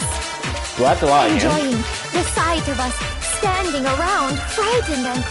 What's the Monokuma file? That talks about how they were killed. confused. They must be positively related. We are all going to die here. We are going to die. Just like those guys died. And that is a... And that's all it takes. What was so strange about Celeste's comment? Ooh, I think I got lost. All I said, they must really be enjoying the sight of us standing around, frightened and confused. They must be positively related. We are all going to die here. We are going to die. And that is a... And that's all it takes. What was so strange about Celeste's comment?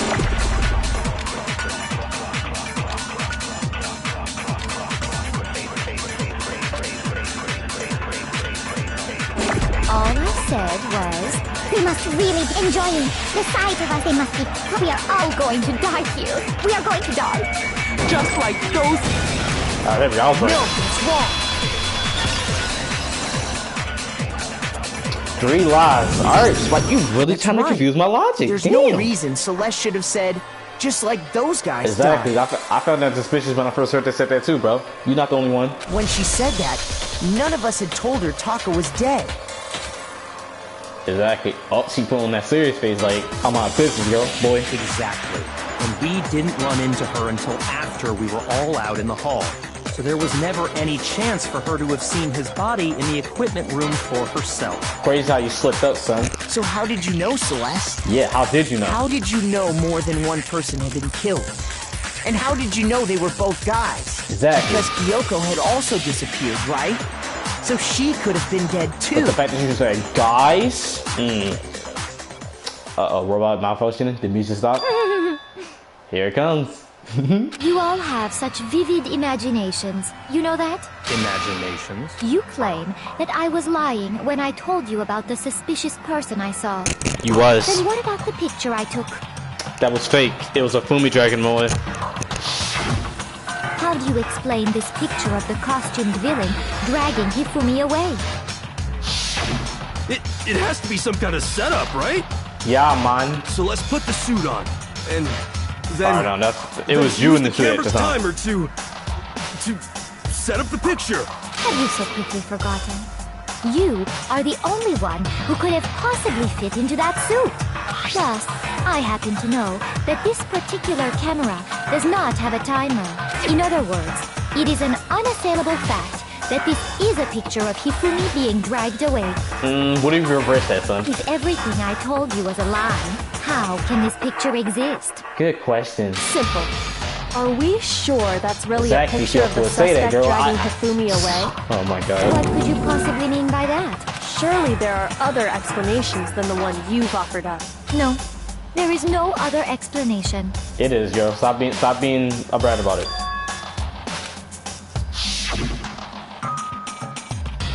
If it wasn't a picture of the suspect dragging Hifumi away, it was actually the opposite.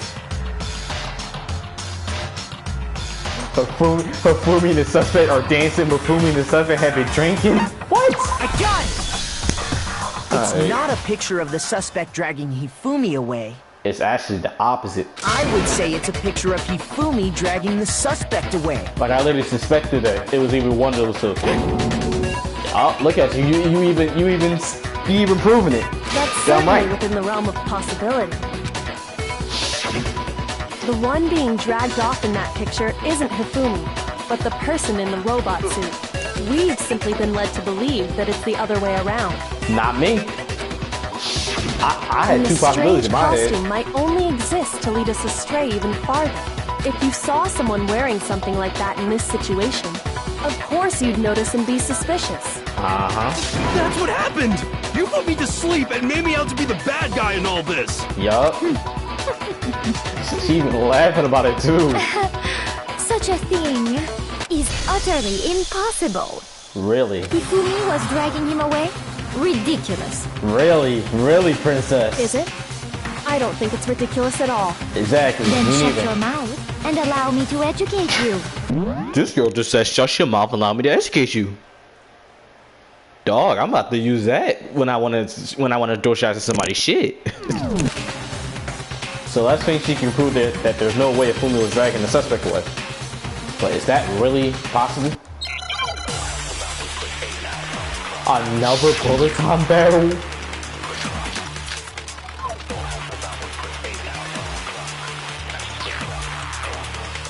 It has to be his costume. You dressed me up in that suit after I passed out. Then you just draped me across Hifumi and had him carry my weight. You tried to make me look like the bad guy. Like I said, ridiculous. Like I said, ridiculous. As you can see in the picture, the suspect is standing perfectly upright.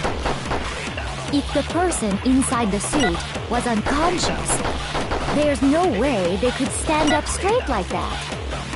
Then the fortune-telling idiot is the culprit after all! No way!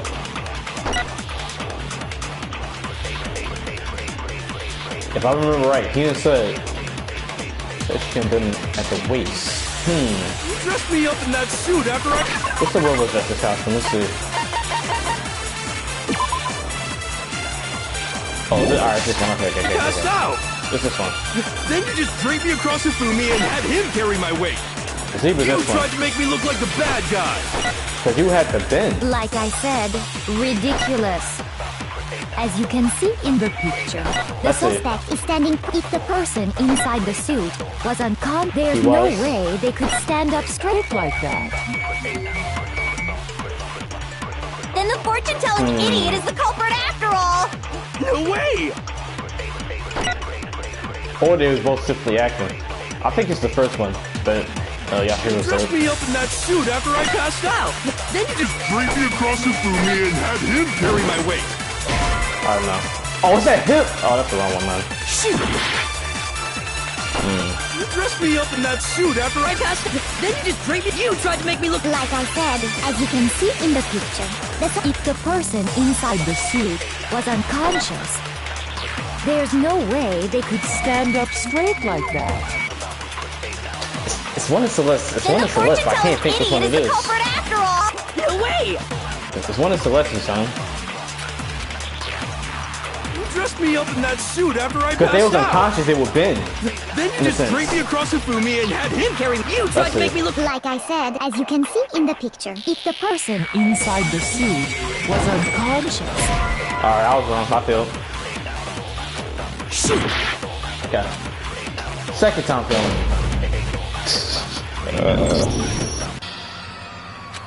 Spike really trying to pull my logic, son. Okay. Crazy how the game just goes automatic to you when you fail, son. Second fail. Is this real? I refuse to give up yet. Alright. Second kill, son. Spike, you really pulling my logic, son. Damn. Why you gotta pull my logic like this, man? Jeez. It's the Robo Justice costume. You can't be up in that suit after I passed out. Then you just dragged me across. You tried to make me look. Like I said, as you can see in the picture, if the person is there's no way they could stand up straight like that. Alright. No, it's wrong. Alright, man. Alright, Spike, you really pulling my logic, too. No. Even if the person inside the suit were unconscious, they could still stand up like that. Yeah, because of Fumi. Because that Robo-Justice suit had a certain characteristic.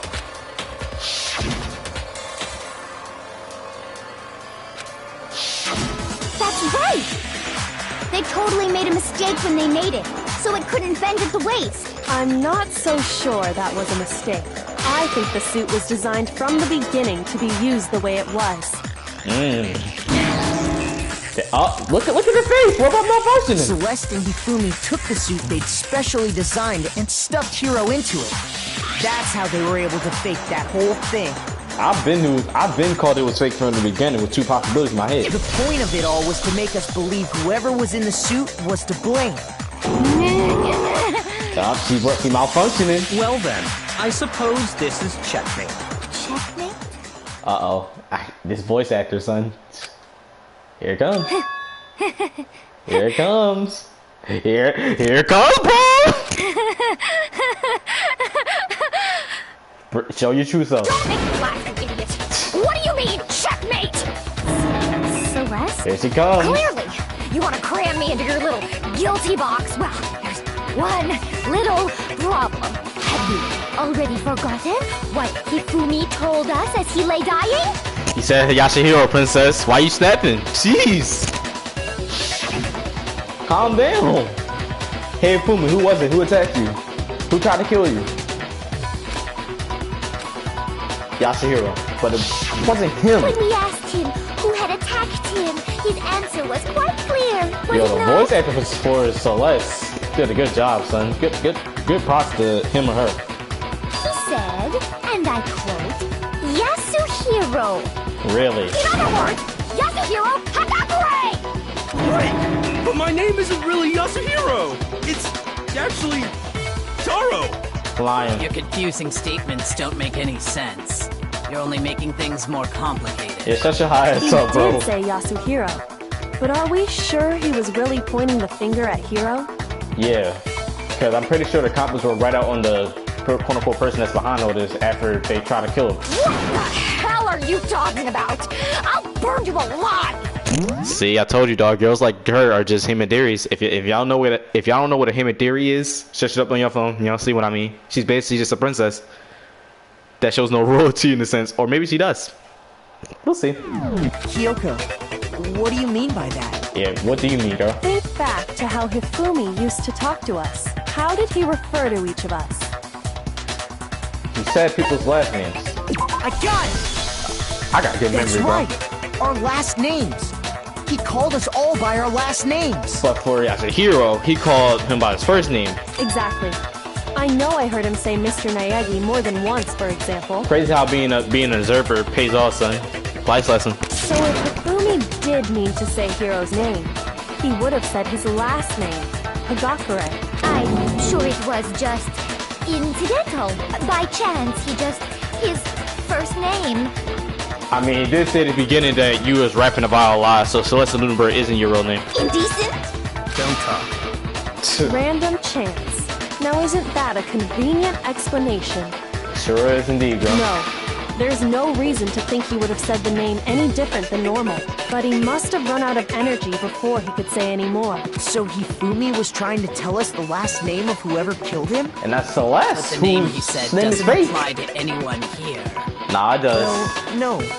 Hold on. And that's Celeste. She never actually told us what her real name is. Exactly. What did you just say?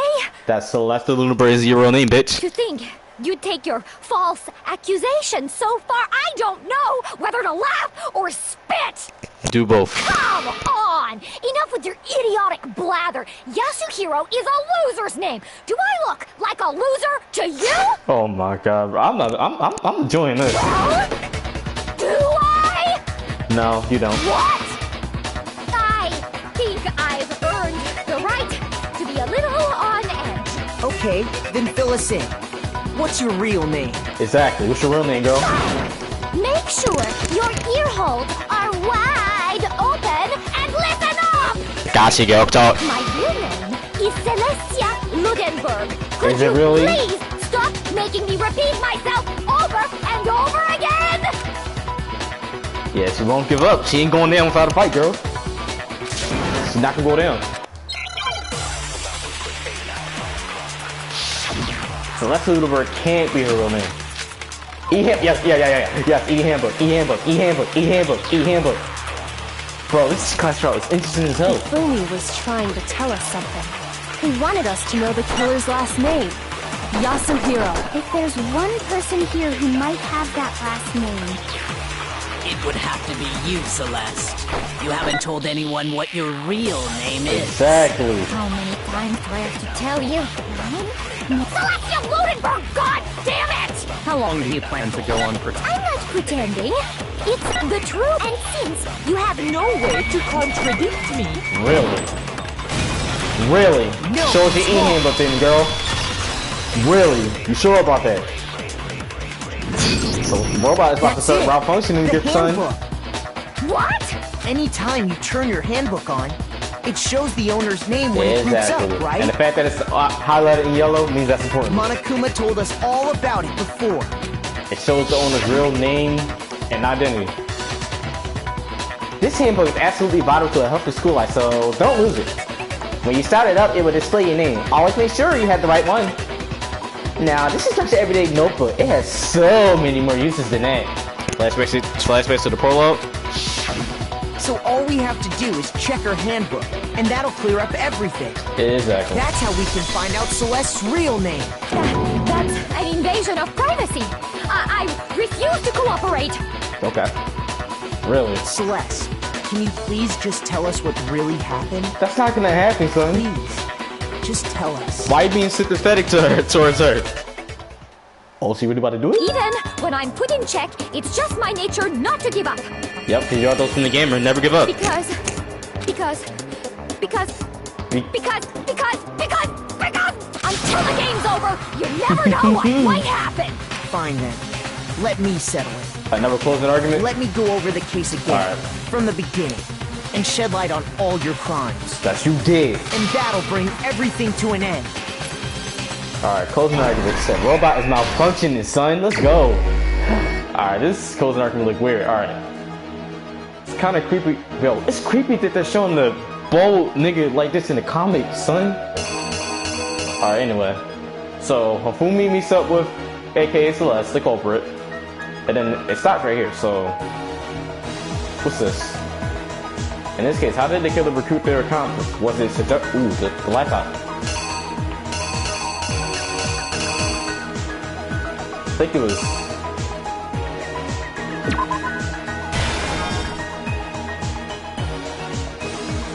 No, okay, that one is it's obviously that.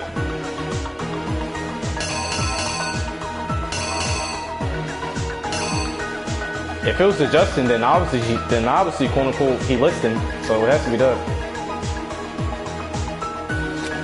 Alright, that's Josh here though. And my theory was right, he got put to sleep. Oh, no.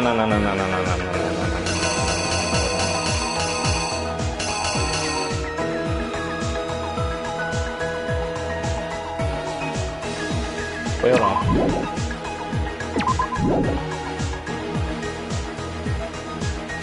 It has to be this.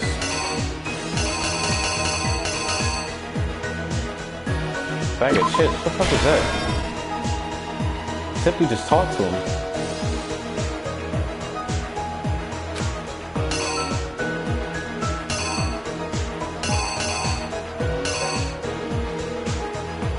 What time did the killers call their victim to the rec room? Rec room. Oh, that was Yasuhiro at 1 a.m.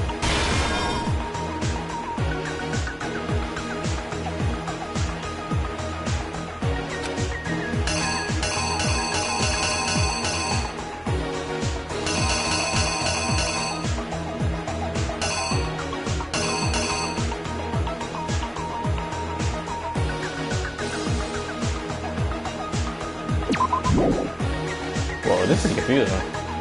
Sunday Killer Club.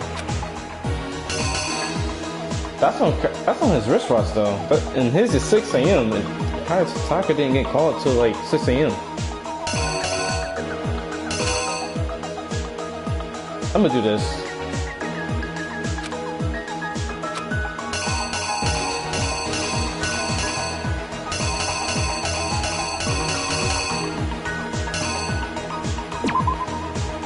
It's like chips.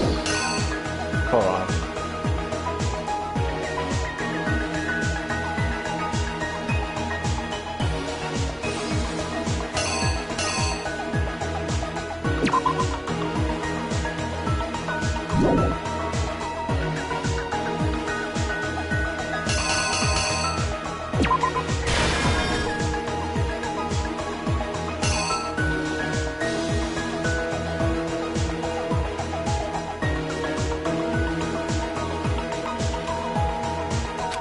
The tart. What's this? Yeah, it's the spotless hammer. Okay.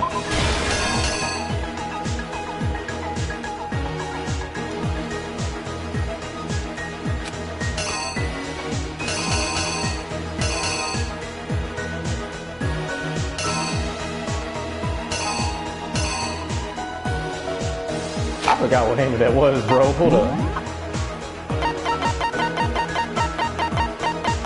They're not gonna show it?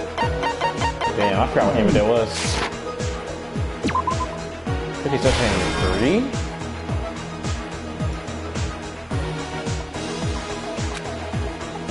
In the libraries, he used. What's this?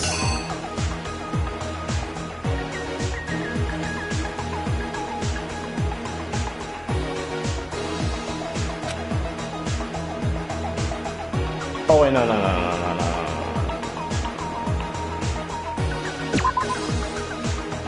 Maybe? I don't know.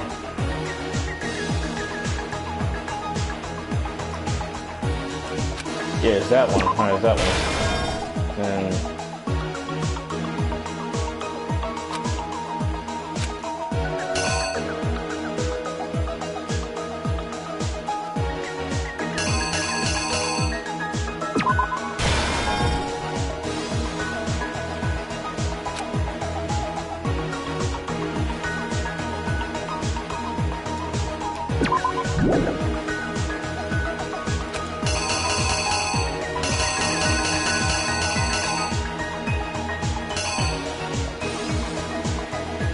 oh, it has to be just in the chamber then. That was putting him right there. Because this says who was the killer someone first. It was Yasuhiro, so it has to be this. They use chips? Is it just that nigga? We're about to see if I'm right. Okay. Then they took the photo of them. Okay, what's this? I forgot what number that was, bro.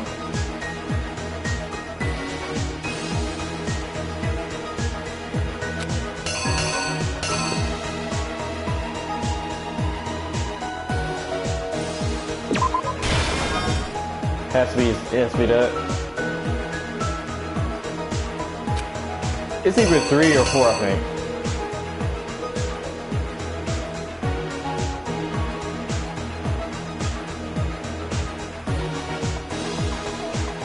I forgot what hammer that was, bro.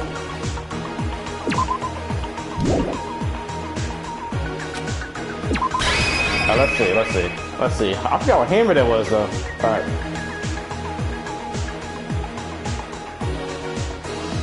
Introduces them with chips and then they have a talk after that. This one says that who did they summon first? So that has to be when Yasuhiro came in. Then they took the photo. Oh, it's just the same before. Shows right there. Alright, thank you. Almost got that wrong.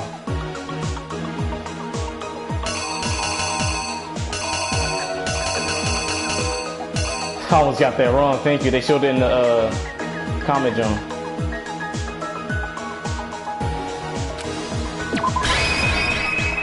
Okay. This one is.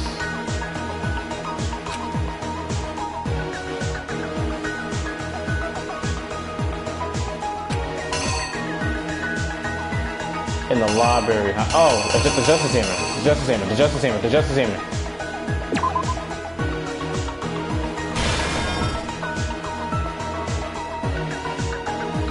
And one of them was covered, and the Justice Hammer in the nurse's office was covered in blood.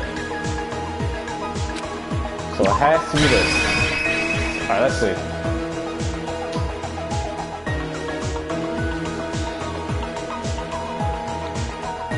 200 chips.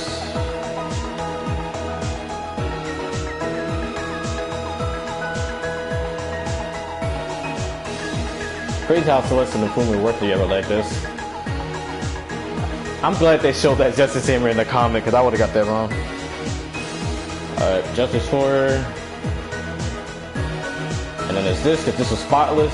It had a hammer, we was talking about it. And then Justice Hammer 3 was the one that had blood on it to make it look like he got killed.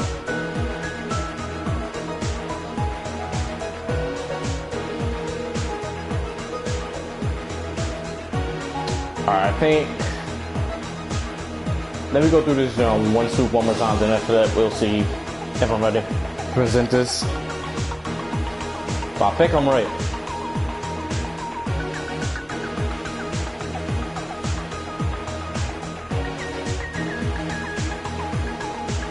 Okay, that lines up the picture. That lines up when he's looked at the plot. Justice Hammer's 4 was obviously used to kill it because it was bigger. Justice Hammer's 2 was in there because it was spotless. It had no blood on it.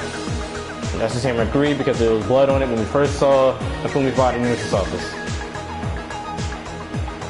Okay, let's get it. So let's see that robot malfunction happen when you get executed. The killer is you! Before anything, the killer persuaded someone to help carry out the murder. And that person was... Was that wrong? Oh yeah, that was wrong. But that don't make no sense.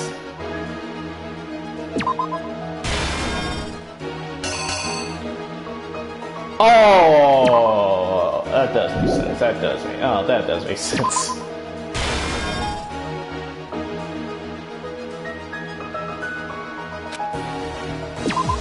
Oh no.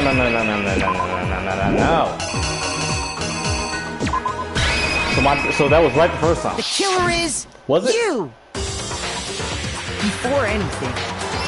All right, that was right. Damn. With an accomplice, the killer was able to execute a number of otherwise impossible schemes.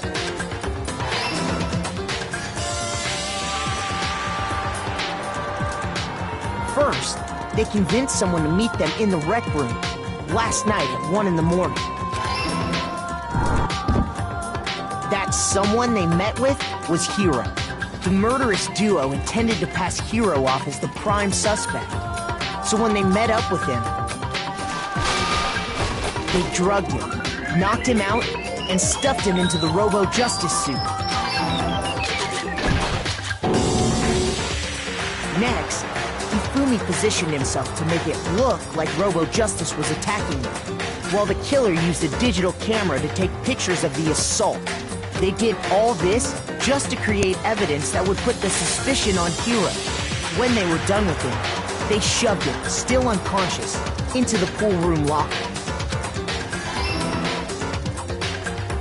And then finally, at 6 a.m., they moved into the murder phase of their plan. They called Taka to the equipment room.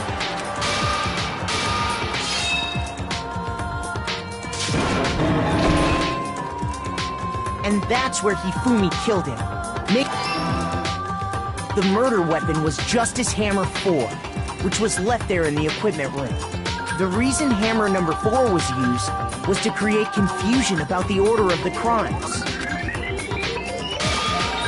So, Next, they falsified 2 more assault incidents. For these attacks, the killers pretended to be the victims to solidify Robo Justice as the suspect. The first fake incident was the attack in the rec room. There, the killers wanted us to see Justice Hammer 1 and the Robo Justice pictures they'd taken. They wanted to make sure we bought the surprise attack store. The second fake incident was the attack in the library. This time, they planted Justice Hammer 2 and an injured Hifumi to sell us that store. With these 2 incidents, the killers were able to create a certain preconception in our minds that the suspect was increasing the size of the hammers and attacking people in order as they did. We fell right into their trap and started looking for the suspect based on that. But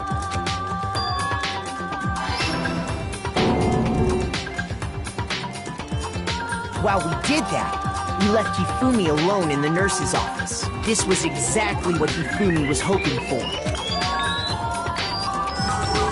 He took a blood packet from the refrigerator and turned the room into a crime scene, in which he himself had apparently been brutally murdered.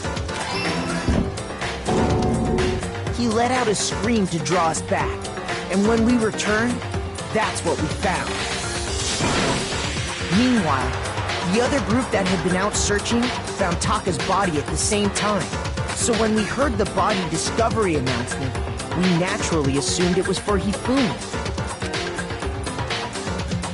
We left the nurse's office, and Hifumi once again took advantage of the situation. He simply got up and made his escape. When we learned his body had disappeared, we all rushed back to the nurse's office. And once again, Hifumi had the chance he was waiting for. This time, he snuck into the equipment room.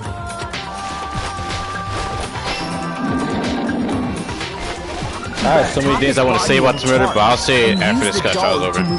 About this murder as a whole, in summary. That explains how each of the bodies disappeared. But if I could say one thing... But even Hifumi didn't know what the true killer had in mind for their final act. Hifumi could have just been the culprit in this case if Celeste just simply let him be and didn't kill anyone. But their plan all along was to kill Hifumi and get rid of the one person who could betray them. It kind of feels as though that they did that to kill off the 2 Joe characters in a sense, like to kill off Hifumi and Taka, who I even called that was going to die. And they did it using an ordinary, everyday hammer from the repository. Yep, what about malfunction? That should cover everything that happened in this case. Celeste, I regret spending free time with you, girl. Damn, princess, I regret spending no free time with you. Damn. This is done now, son. Shit. Hold up. Yeah, this is done now. 100%. Celeste, sorry, you lose. Alright, man. I'm gonna say my thoughts about this murder after this because I have a lot to say about it. Lost? You did lose, girl. You'd ultimate the game, but you lost. Calm down. I lost? When was the last time I was forced to utter such words? Oh, so it's been a long time since you lost. Shit. Heavy around my neck. Then you admit it? You're the killer? Listen to you, trying to take charge, as if you're my private instructor. You know you deeply like that, girl. I, Celestia Ludenberg. Actually, is Celestia Ludenberg your real name? Taiko Yasuhiro is fine. That's your real name. Taiko? That's a real name. So, you finally accepted it. You gave up? I'm the kind of person, once I've lost, I don't like things to drag on. Okay. Interesting. Episode into this case. I have a lot of things to say about the murder, but I'll say it after the class trial is over. I gotta beat it now. Still an A. Okay, Monokuma. I'm ready to begin. Damn, you ready to die, girl? Damn. Or, no. I suppose this is the end. Isn't it? I regret not spending free time with you, Celeste. I should have spent free time with you. I really should have.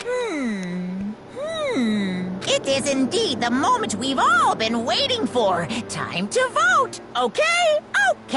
Okay, let's get it. If you would, please locate your lever and cast your vote. And when the votes are tallied, Who will become the Blackened? Will you make the right choice or the dreadfully wrong one? What's it gonna be? What's it gonna be? Man, robot malfunction, dog. My Princess Celeste, him and Deary, just had to die. God. But I feel as though this murder as a whole was just the kill of 2 joke characters in a sense. What? Alright, let's get it. It's basically a formality at this point, but once again, you're totally correct. The Blackened this time, the true killer who devised the whole sticky scheme was Celestia Ludenberg, or more precisely, Tako Yashahiro! Honestly. I lost. Well, that sucks. I guess trying to work with someone else was a mistake, after all. But Fumi's ineptitude was beyond all my calculations. It was indeed, son, but Yashahiro played the good part. You gotta thank him, girl, before you die. I knew it. So you really did approach the Fumi with this one. But how did you get him to agree? I can't imagine he would have happily agreed to commit murder. She deduced him with that quote-unquote computer that Taka and him was fighting over. I'm sure she relied on her specialty, lying, aka deception. My specialty? Don't make me laugh. I didn't have to lie to him to get him to agree. So then? Then, did you use... Yeah, she even knows. I knew you figured it out, Kyoka. Yeah, absolutely right. To get Hifumi to act as my accomplice, I use her. For everyone who's still left, I'll avoid mentioning it by name, but it was the one thing Hifumi and Taka were both super into. Say what? What are you talking about? Just a second. Don't interrupt. We're in the middle of a very important conversation here. I'm totally out of the loop. As usual. How sad. In other words... Then you're the one that stole it. Indeed. Exactly. I even suspected that, bro. The motive... It's pretty obvious it would be her that would have stole the laptop, in a sense. That's right. I see. And you use it to drag Hifumi into the plan you come up with. Right again. Last night, after we had a meeting about how it disappeared, I paid Hifumi a little visit. Word. Let's keep talking. What are you doing here? Actually, I was hoping I could talk to you alone. It is about what was stolen. I know who did it. If that was me, bro, it would have been obvious that you took it, son. Really? Cause if you really knew who took it, why didn't you say it right then and there, son? Alright, Celeste, you got it. But it worked on Hifumi because Hifumi was stupid. what? Are you okay with this? It was Taka. He stole it. And he fell for that. So then... And I have proof. Would you like to see? As it turned out, I found a use for the digital camera. I taken you know what to Taka's room earlier and took pictures of it there. I deleted the picture as soon as I shown it to Hifumi, of course. Damnation! So it was him. But how did he do it? She was supposed to yell if either one of... Exactly. Doesn't make no sense. You are correct, which is why Taka forced me to steal it. Say what? This man just falling into deception, son. As for me... Please forgive me. He threatened me. As for me... He came to my room last night unannounced, and then it's hard for me to even say. He abused me. Who would believe? Alright, man. That's his time, man. I'm gonna shut up. Let me hear you, sir. What? And he took pictures. He said if I did not do as he asked, he would show them to You're basically saying you basically lied to this man, implying that this dude, quote unquote, fucking raped you. Come on, girl. So I had no choice. Damnation! That's a crime, an absolute crime. I mean, I knew he gone a little crazy, but Say what? I never imagined he would go that far. It was amazing how he completely bought it. I can't express how enjoyable that was. Sure it was, Kakigiri from... Sure it was, Yumiko from Kakigiri. I'm about to say something I never said before in my life. Completely unforgivable. And that's when she saw that was the moment she was like, hey, I can use this to come up with murder. Most unfortunate. Wait, please, if you go now, you will be playing right until it's times. Huh? Actually, Taka is planning to use her to escape. And he has made you his target. What? Escape. You don't mean Taka is going to try and kill you. indeed. And also he could keep her to himself. Completely unforgivable. You got that, long son? Honestly. Can we allow him to continue with these barbaric acts? Absolutely not. How could I? She I swear I will save her! You're not Superman, nigga. Calm down. Actually. Then, would you like to join with me? It just so happens I have come up with a plan. See? I have devised a way to reclaim what he has stolen and escape this dreadful school. And with that, it is complete. What are you talking about? Oh, nothing. Hifumi agreed without a second thought. The effect that item had on him was remarkable. The power of love, even a love as twisted as that, can still drive people mad, it would seem. You disgust me. I see. I have another question for you. What was that strange costume Hifumi's creation? That would explain it, yeah. Indeed. Yeah, it was a real pain in the butt too. All I asked him to do was make something to hide his face and general body size. I had no idea he made something like that, but it's my fault for picking him in the first place. You would have probably picked me if it wasn't him, son. But... So why did you decide to make me the suspect? Because you're the most naive nigga in this room that's stupid. Exactly. Because you're stupid. That's it. Let's see. And in that regard, I made the right choice. I'm so glad your stupidity suppressed my every expectation. Life must have been very tough on your parents, though. I feel like I could cry, dog. Well, But when you were explaining your plan to Hifumi, how did you explain the part about him playing dead? What she's asking is, what was Hifumi supposed to do after that, assuming you had actually let him live? Are you okay with this? That's simple. After he did his part and pretended to be dead, once someone showed up, I told him to say he'd been seriously wounded, he was on the verge of death, but he just barely held on. That was when we found him in the library. Oh no, that was when we found him in the repository. And he really believed it. Well, of course, that wasn't all there was to it. As I explained to Hifumi, the plan was, while you were all questioning him about what had happened to him, I was gonna murder someone else. At that point, Hifumi would have an alibi, so nobody could doubt him. I told him that, and he believed it.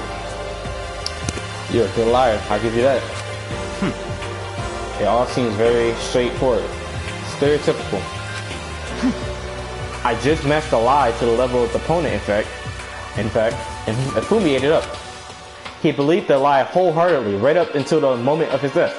so in the end... So you had planned to kill him all along. But of course, there would have been no point to my plan if the one who pretended to be dead did not end up dead himself. What the heck? How can a human life mean so little to you? Well, That's a non-issue. I simply did everything in my power to win. It's ultimate gambling. Don't be mean! Now you sound like Bakuyo, man. I wonder about that. No, he derives his pleasure from the thrill of the hunt. In that aspect, we are nothing alike. I'm glad you announced that, girl. Why? Then, what made you take things this far? What the heck? It's the motive, ain't it? Are you talking about the $10 million Monokuma offered us? That is a lot of money. It's true. But that's not all there is to it. Explain, my princess. From the moment our new life here begun, my only thought has been escape.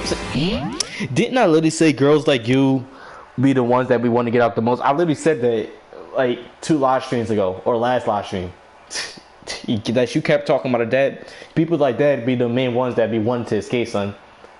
but be luring people into like a false sense of, how can I put it? Basically make people make fake assumptions to leave this place while the user actually wants to get out of this place overall. Life lesson, bruh. People can pretend. People can pretend. Yeah, people could basically just pretend. You never know. Life lesson. But all along, you were saying how we hopped to the set living here, man. You little bitch! Obviously, that was a lie. Hey! I couldn't take it. I hated it from day one. More than anyone else in here. You little bitch! You got that. And do you want to know why? Huh? This is fine. Because I had a dream. And a second life here would have meant nothing less than giving up on my dream forever. Honestly. And there was no way that I could ever do that. In the underground world of gambling, I risked my life to make a metaphorical killing. As for me... And it was all for that dream. You really is a princess. Celeste, you is a princess, son. She about to explain it. Isn't it wonderful? Of course, you're a princess, dog. I should have spent free time with you to learn more about. I'm just gonna search every free time eventually on YouTube, son. I regret not spending free time with you, girl. To live in a European castle. Here it comes. She wants to be a princess. And to gather handsome men from all over the world to serve as my butlers / bodyguards. I was gonna make them dress up like vampires and satisfy my every need. That kind of describes a certain someone. I can't say that certain someone because they know who they are. You know who you are. You know who you are. Once I attain that, I will have created a perfectly aesthetic world of that sin, if that's how you say it. This is fine. Living the rest of my life there was my only dream, my only goal. That's what life is all about. We basically want to be a princess. Combined with my own winnings, Monokuma's $10 million would have made that dream a reality. Of course. I got right to the edge, but... There is nothing to be done. Unfortunately, my dream has been scattered to the wind. Still, I don't have any regrets. I pursued my dream to the very end, so why would I? Just the worst. You sound so passionate, but you were really able to kill your own friends for it? Oh. Are you asking me to feel guilty? That's a pointless endeavor. I think nothing to sacrifice the others for my own ends. I feel nothing. Do you understand? That's all there is to me. That's what makes me complete. Isn't it terrifying how different our values are? There's simply no room for understanding. Exactly. What is this? Everyone's values are different in life, son. That's what we should be saying. And plus, how can you be so calm? Don't you realize you're about to die? Why aren't you scared? My ability to lie is unrivaled, and I take pride in that. It's not just other people. I can even fool my own emotions. The consciousness deceives the unconscious. And that's why you were not scared. Yes, indeed. That's right. I don't fear death. Kill me however you like.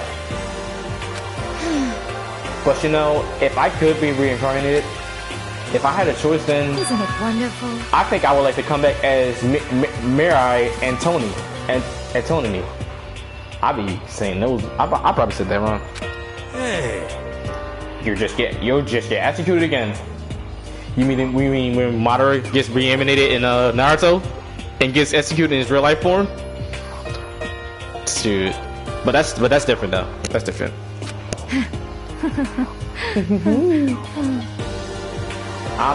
Man, my princess is about to die. Celeste smiled. Did she snap? And when she did, it looked to me like a poor effort to force it. Oh, it's basically, I told you, a mask. She claimed she could fool her own feelings. But the statement itself must have been her final lie. And that weak-faced smile is what betrayed her. Chills! Kills! You all done, okay? Let's get rolling. The Blackened is stood for peace and must pay the price. Now then, I prepared a very special punishment. For her. For her. The ultimate gambler. Let's give it everything we've got. It's it's punishment time. My princess is about to die. Guess I'll let Kyoko hold on to this. Hold on to what? What? What's that? This is... Will it really give you the hope you're looking for? I can't say I ever saw it that way. The voice actor, son. Yo, whoever's the voice actor, you did a good job of voice acting her before she died. Good job. Which is why... Actually, it's not important. That might become useful later on. Thank you, Celeste. AKA, I'm gonna keep calling you Celeste, because that suits you, Celeste. Well then, take care, everyone. You too, princess. Perhaps we'll meet again. In another life. How you gonna go out? Damn. So Celeste has been found guilty. Time for her punishment. How you gonna go out, girl? Cause you obviously want to be wait, what the fuck? Based off her story, she wanted to be different. You're literally about to die in your own dream that you quote unquote dreamed of. The burning of the Versailles wit. What? This art style looks good, but is that how? I mean, I get that your story wanted to be different, but this is how you really want to go out, Celeste?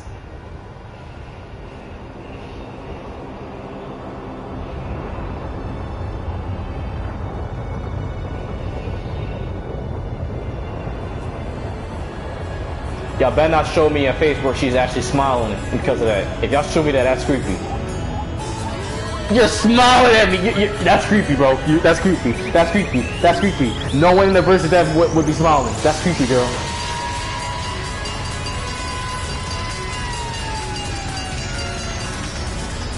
Is she really about to go out and get hit by that? But there's no blood on it.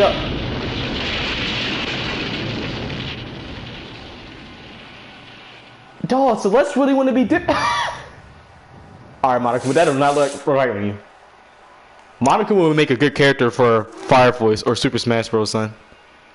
But based on Celeste's backstory or her dream, suppose, she wanted to be different. I regret not spending free time with her dog because I could have learned a thing or two. Dog, based on Celeste's dream, she really wanted to be different. Her execution proves that, son, that she really wanted to be a different person. Wow. I'm not mad or upset that Celeste died in a sense. I'm just kind of in a state where I just understand, but like the part where it shows how she actually gets executed is just, how can I put it, different and weird. Because who smiles in a version of death like that and burn and have their own castle, aka their own dream, get burned and get hit by a fire truck by Monokuma? I don't know, but based on Celeste's dream, it did seem like she wanted to be different. So I can announce that. So damn, Celeste, I wish I should have spent more free time with you. That's my regret. Anyways, let's continue so we can finish Love Clash Royale and play Chapter 4 another time. Damn, Celeste. It's over. The third execution is over. Celeste's death is over. Celeste killed my friends, so I can't pity her, but I also can't deny that at one point I considered her a friend too. And for him to just come along and... Isn't it just awful? Someone couldn't come free to regress in the outside world, and so more people had to die. You guys are still young. You need to place more value on your lives. What are you gonna do? Jeez, and here I thought you guys were gonna pass the torch of hope to the next generation. That could point to quote unquote our hope getting seen in despair and shown to and broadcast to the whole entire world. I'm gonna keep going with this theory, son, that you're broadcasting this to the whole entire world. Because if you think about it, why do we have to have a clash trial with surveillance cameras all around the school about who murdered each other, and have the people explain their backstories or dreams in a sense at the end of each and every class trial, and to get executed in such elaborate ways that looks fancy? You had to be broadcasting this to the whole entire world, where we represent the hope of the world, because it literally said that around the beginning. And seeing our hope get despaired kind of makes everyone else fall into despair.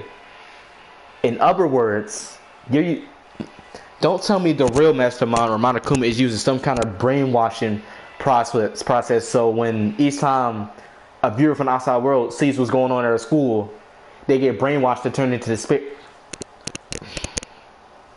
That's just my theory. Because what Monokuma is saying is literally pointing to that.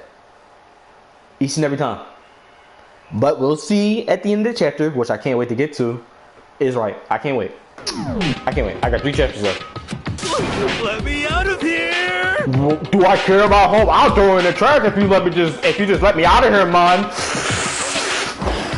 Too bad. You're all the embodiment of hope, whether you like it or not. And it's my destiny to knock you down one by one. Despair. It's sad, yes it is, but that reality just can't be avoided. Don't talk like you're not responsible. How long are you gonna make us keep going through this? What do you want from us? Despair. God, I'm sick of people asking you that. Give it a rest already.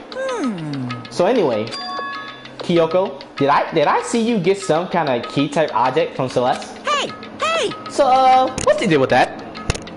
None of your business. What? What's the matter? So then, I'll answer your question if you answer mine. you... What did you do? What did you talk about? What did you do to me? Ooh. What? Hey, Answer me. What did you do to my body? Ooh. How exciting. Oh man, oh jeez. What do you mean? What did I do? I have no idea. I don't know anything about it. What was that just now? The mastermind did something to Kyoko's body. Could it be pointing to the fact about amnesia she's talking about? What does that mean? Hello. Okay, things are getting kind of awkward. I think it's about time I got out of here. Even though you didn't appear at all this chapter, son. Shit, you my nigga, Monokuma. Well? Meanwhile, you guys can go on and join your school life. If you get lonely, give me a shout. Not that I'll do anything about it. Of course. See ya later. See you later. Bye, Monokuma. I'll see you in chapter 4. Monokuma disappeared, leaving us all depressed and in despair, which is what he wants for the outside world to see. Although, it wasn't all despair. There was one small hope. Hey, Kyoko, Monokuma already mentioned it, but what's that key that Celeste gave you? so... Most likely, it's the key to one of the dressing room lockers. Huh? Then that means Celeste probably hid it in there. So she basically want to be a helping hand before she died. I love you, Celeste. I like you. You Himadiri, but you can also be considered a yandere if you're a basic 3 type. Hey, I suppose sometimes it's easiest to miss what's right beneath your nose. Well then, we better go check out. Indeed. Good idea. Is there about to let me show this before I actually end the lodging, though? We left the courtroom and rested the dressing room. As we approached the dressing room, Kyoko looked back at us and said, Hey, I'm going to go in alone from here. Everyone else, head to the dining hall. I'll check in with you later. What? Why exactly are you going alone? so... Do you even have to ask? Because it will make it obvious that we're up to something. Exactly. Come on. That's what I meant. Why you? There's still the risk of a spy, you know. And you think my baby girl Kyoko is the spy, which is not happening. It's not her. Then I'll go too. What? You, please. Why are you begging her for the Bikyu, bro? You don't have to do that. Standing here arguing is just gonna draw more attention to us. Goodbye. Do whatever you want. well then. Then it's up to you now. Yo! I'm gonna go to the dining hall, okay? One last smoke from Yatiro.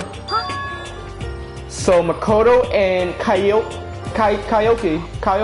are gonna go together? Yup. Does that mean what I think? No, it doesn't mean that. Shut up. Okay. Good luck, Makoto. Girls like her are total pushovers when you show a little backbone.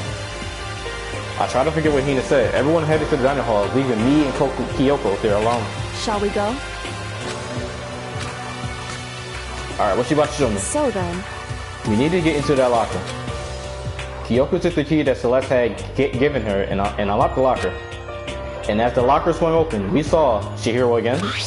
You really came. Good morning. It's been a while, hasn't it? It's safe, thank goodness. I never heard Kyoko sound so relieved. Yeah, it's because she's determined to get out to school, son. That's why I like this girl. This is like... I did just what Celeste asked. I didn't say a word. I stayed quiet the entire time.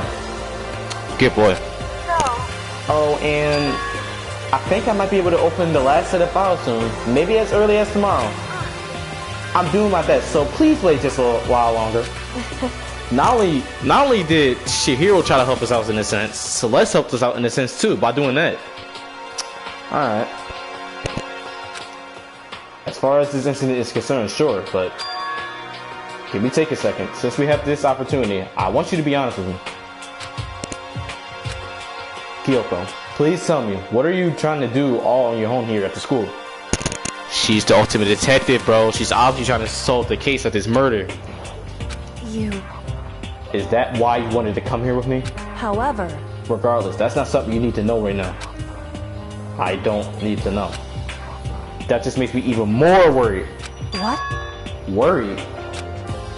Like what happened during the investigation this time. You disappeared and we didn't see you. Without warning, without explanation, when you do that... Indeed. It's only natural that they think I'm the master of my spot, right? And you too? No! I believe in you. What? You believe in me?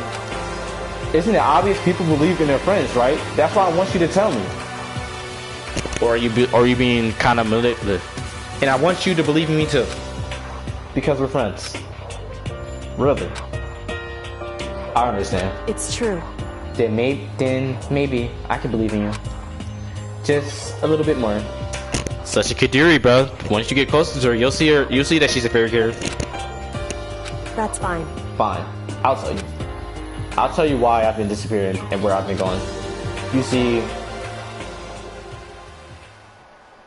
what I heard from Kyoko then was, well, frankly, it kind of blew my mind. Right after I told Kyoko I believe in her, she told me a story that was, well, almost unbelievable. I decided I had to confirm what she told with me with my own two eyes, so I waited for nighttime to come. What was it she's talking about it? And when it did, I went into action. What is she talking about? Correct. The boy's back.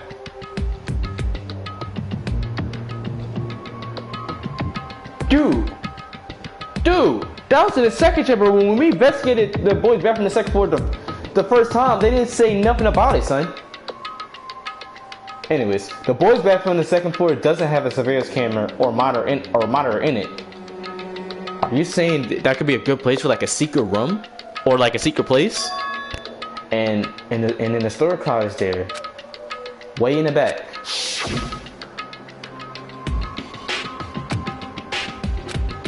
We about to see. Hold up, cause I was literally here, but when I came here the first time, it literally didn't say nothing about that. It didn't let me come here the first time. Is this a hidden room?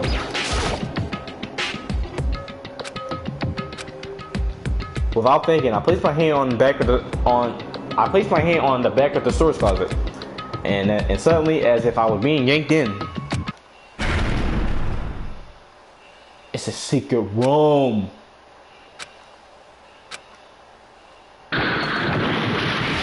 Dog, it's a secret room. I had fallen through the back of the storage closet. It turned out the back wall was like a revolving door, and I made my way to the other side. Just like Kyoko had said. Correct. In the boys' bathroom on the second floor, there's a storage closet. And way in the back of that closet, there's a secret room. So this is the secret room. But what's in here? Alright, some more investigating before I end this last scene. Shit. Alright. We got a tissue here and we got a chair? Is this a normal desk with normal drawers?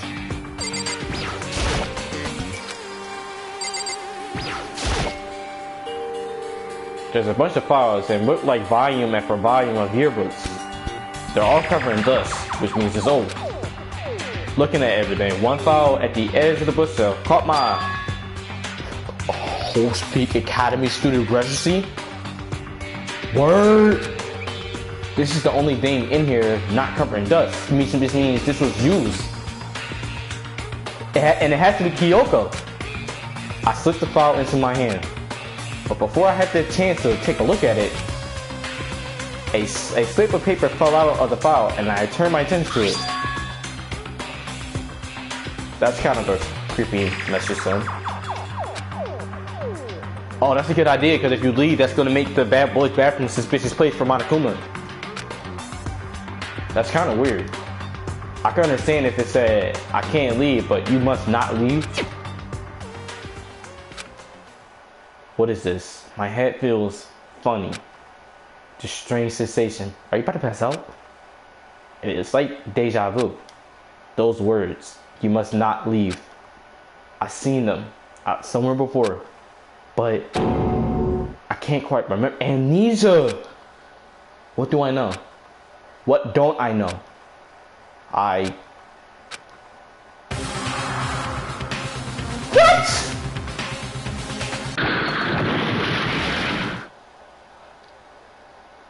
What was that? A strange sound rang out through my head. Bro, what? It felt like it was shaking my brain back and forth. But the person behind me had a Monokuma symbol mask on, son. This is weird. And then darkness. I don't understand what's happening. I don't know what started it. It's all over. And with that, I opened my eyes. I didn't know how long it had been. What the heck?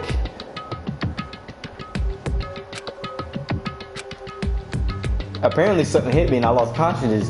It was a person behind me that had a Monokuma symbol on a Monokuma symbol on his mask. Is that the mastermind? That's all I understood. The duel, dropping pain in my head proved that much, at least. What the heck? Everything's going down.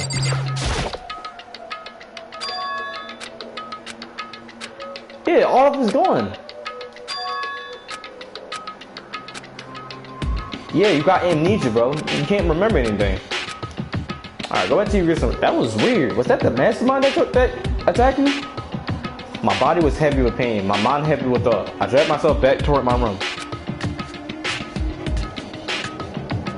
Somehow, I made it back to the first floor of the school. The farther I walked, the more I felt things are getting blurry. Can't see in front of me. I couldn't stop myself from collapsing right there. And after that, what the heck? As if from a vast distance, I heard a sound. It was a faint but undeniable. What the? It's getting louder. It sounds like someone's sparring. What the? Bro, this chapter is about to end on a note with questions. As I desperately hauled my shaky frame towards the gym, the sound got stronger and stronger. What? Yeah, it sounds like someone's sparring, like fighting.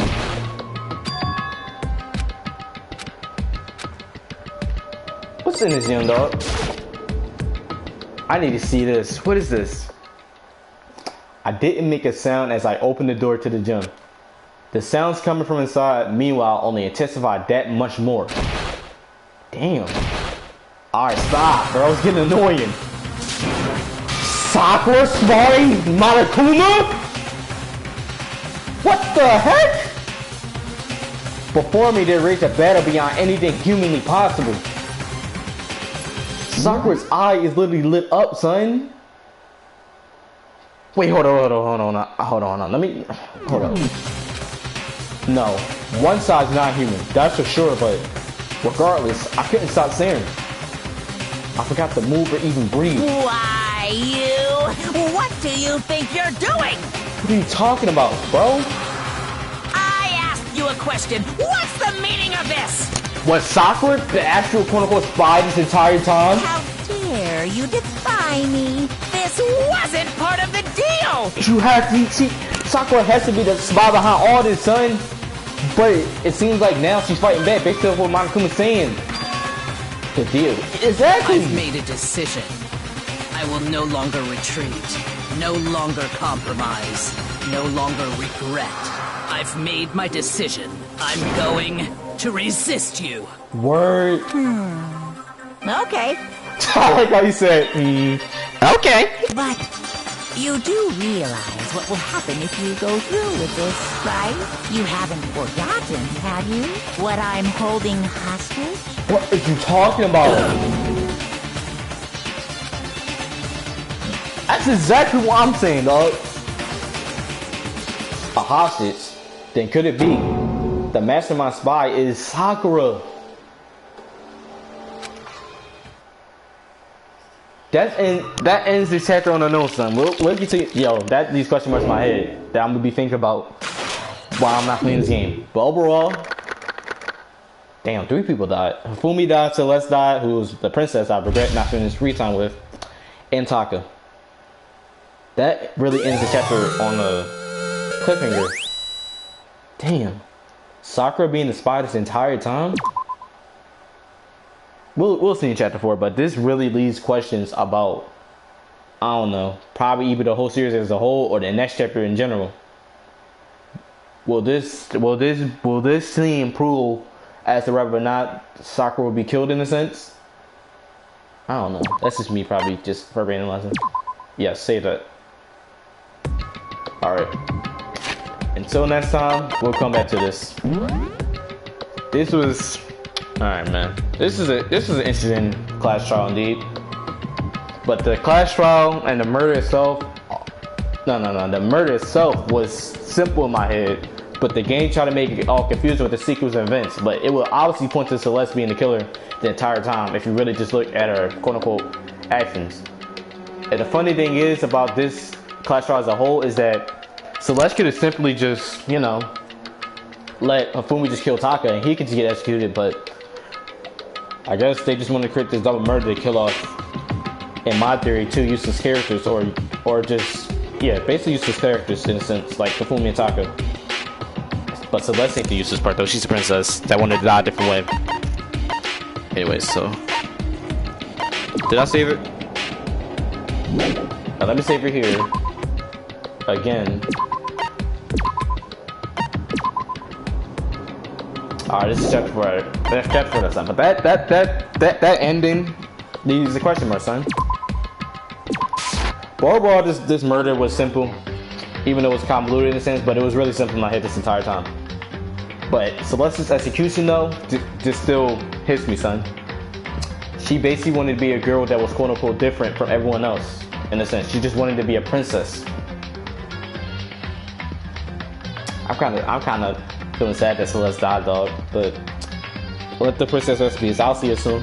I'll see you soon, Celeste. Sakura, the mastermind spot this entire time, bro, and you're in the title screen. Don't appear at the title screen. Watch you appear at the title screen again.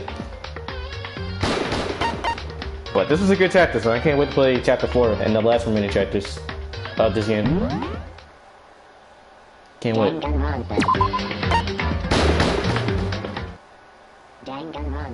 And my nigga Mondo and my nigga Yasuhiro is in the title screen. All right, one less smoke, bro. Banyan, bro. All right.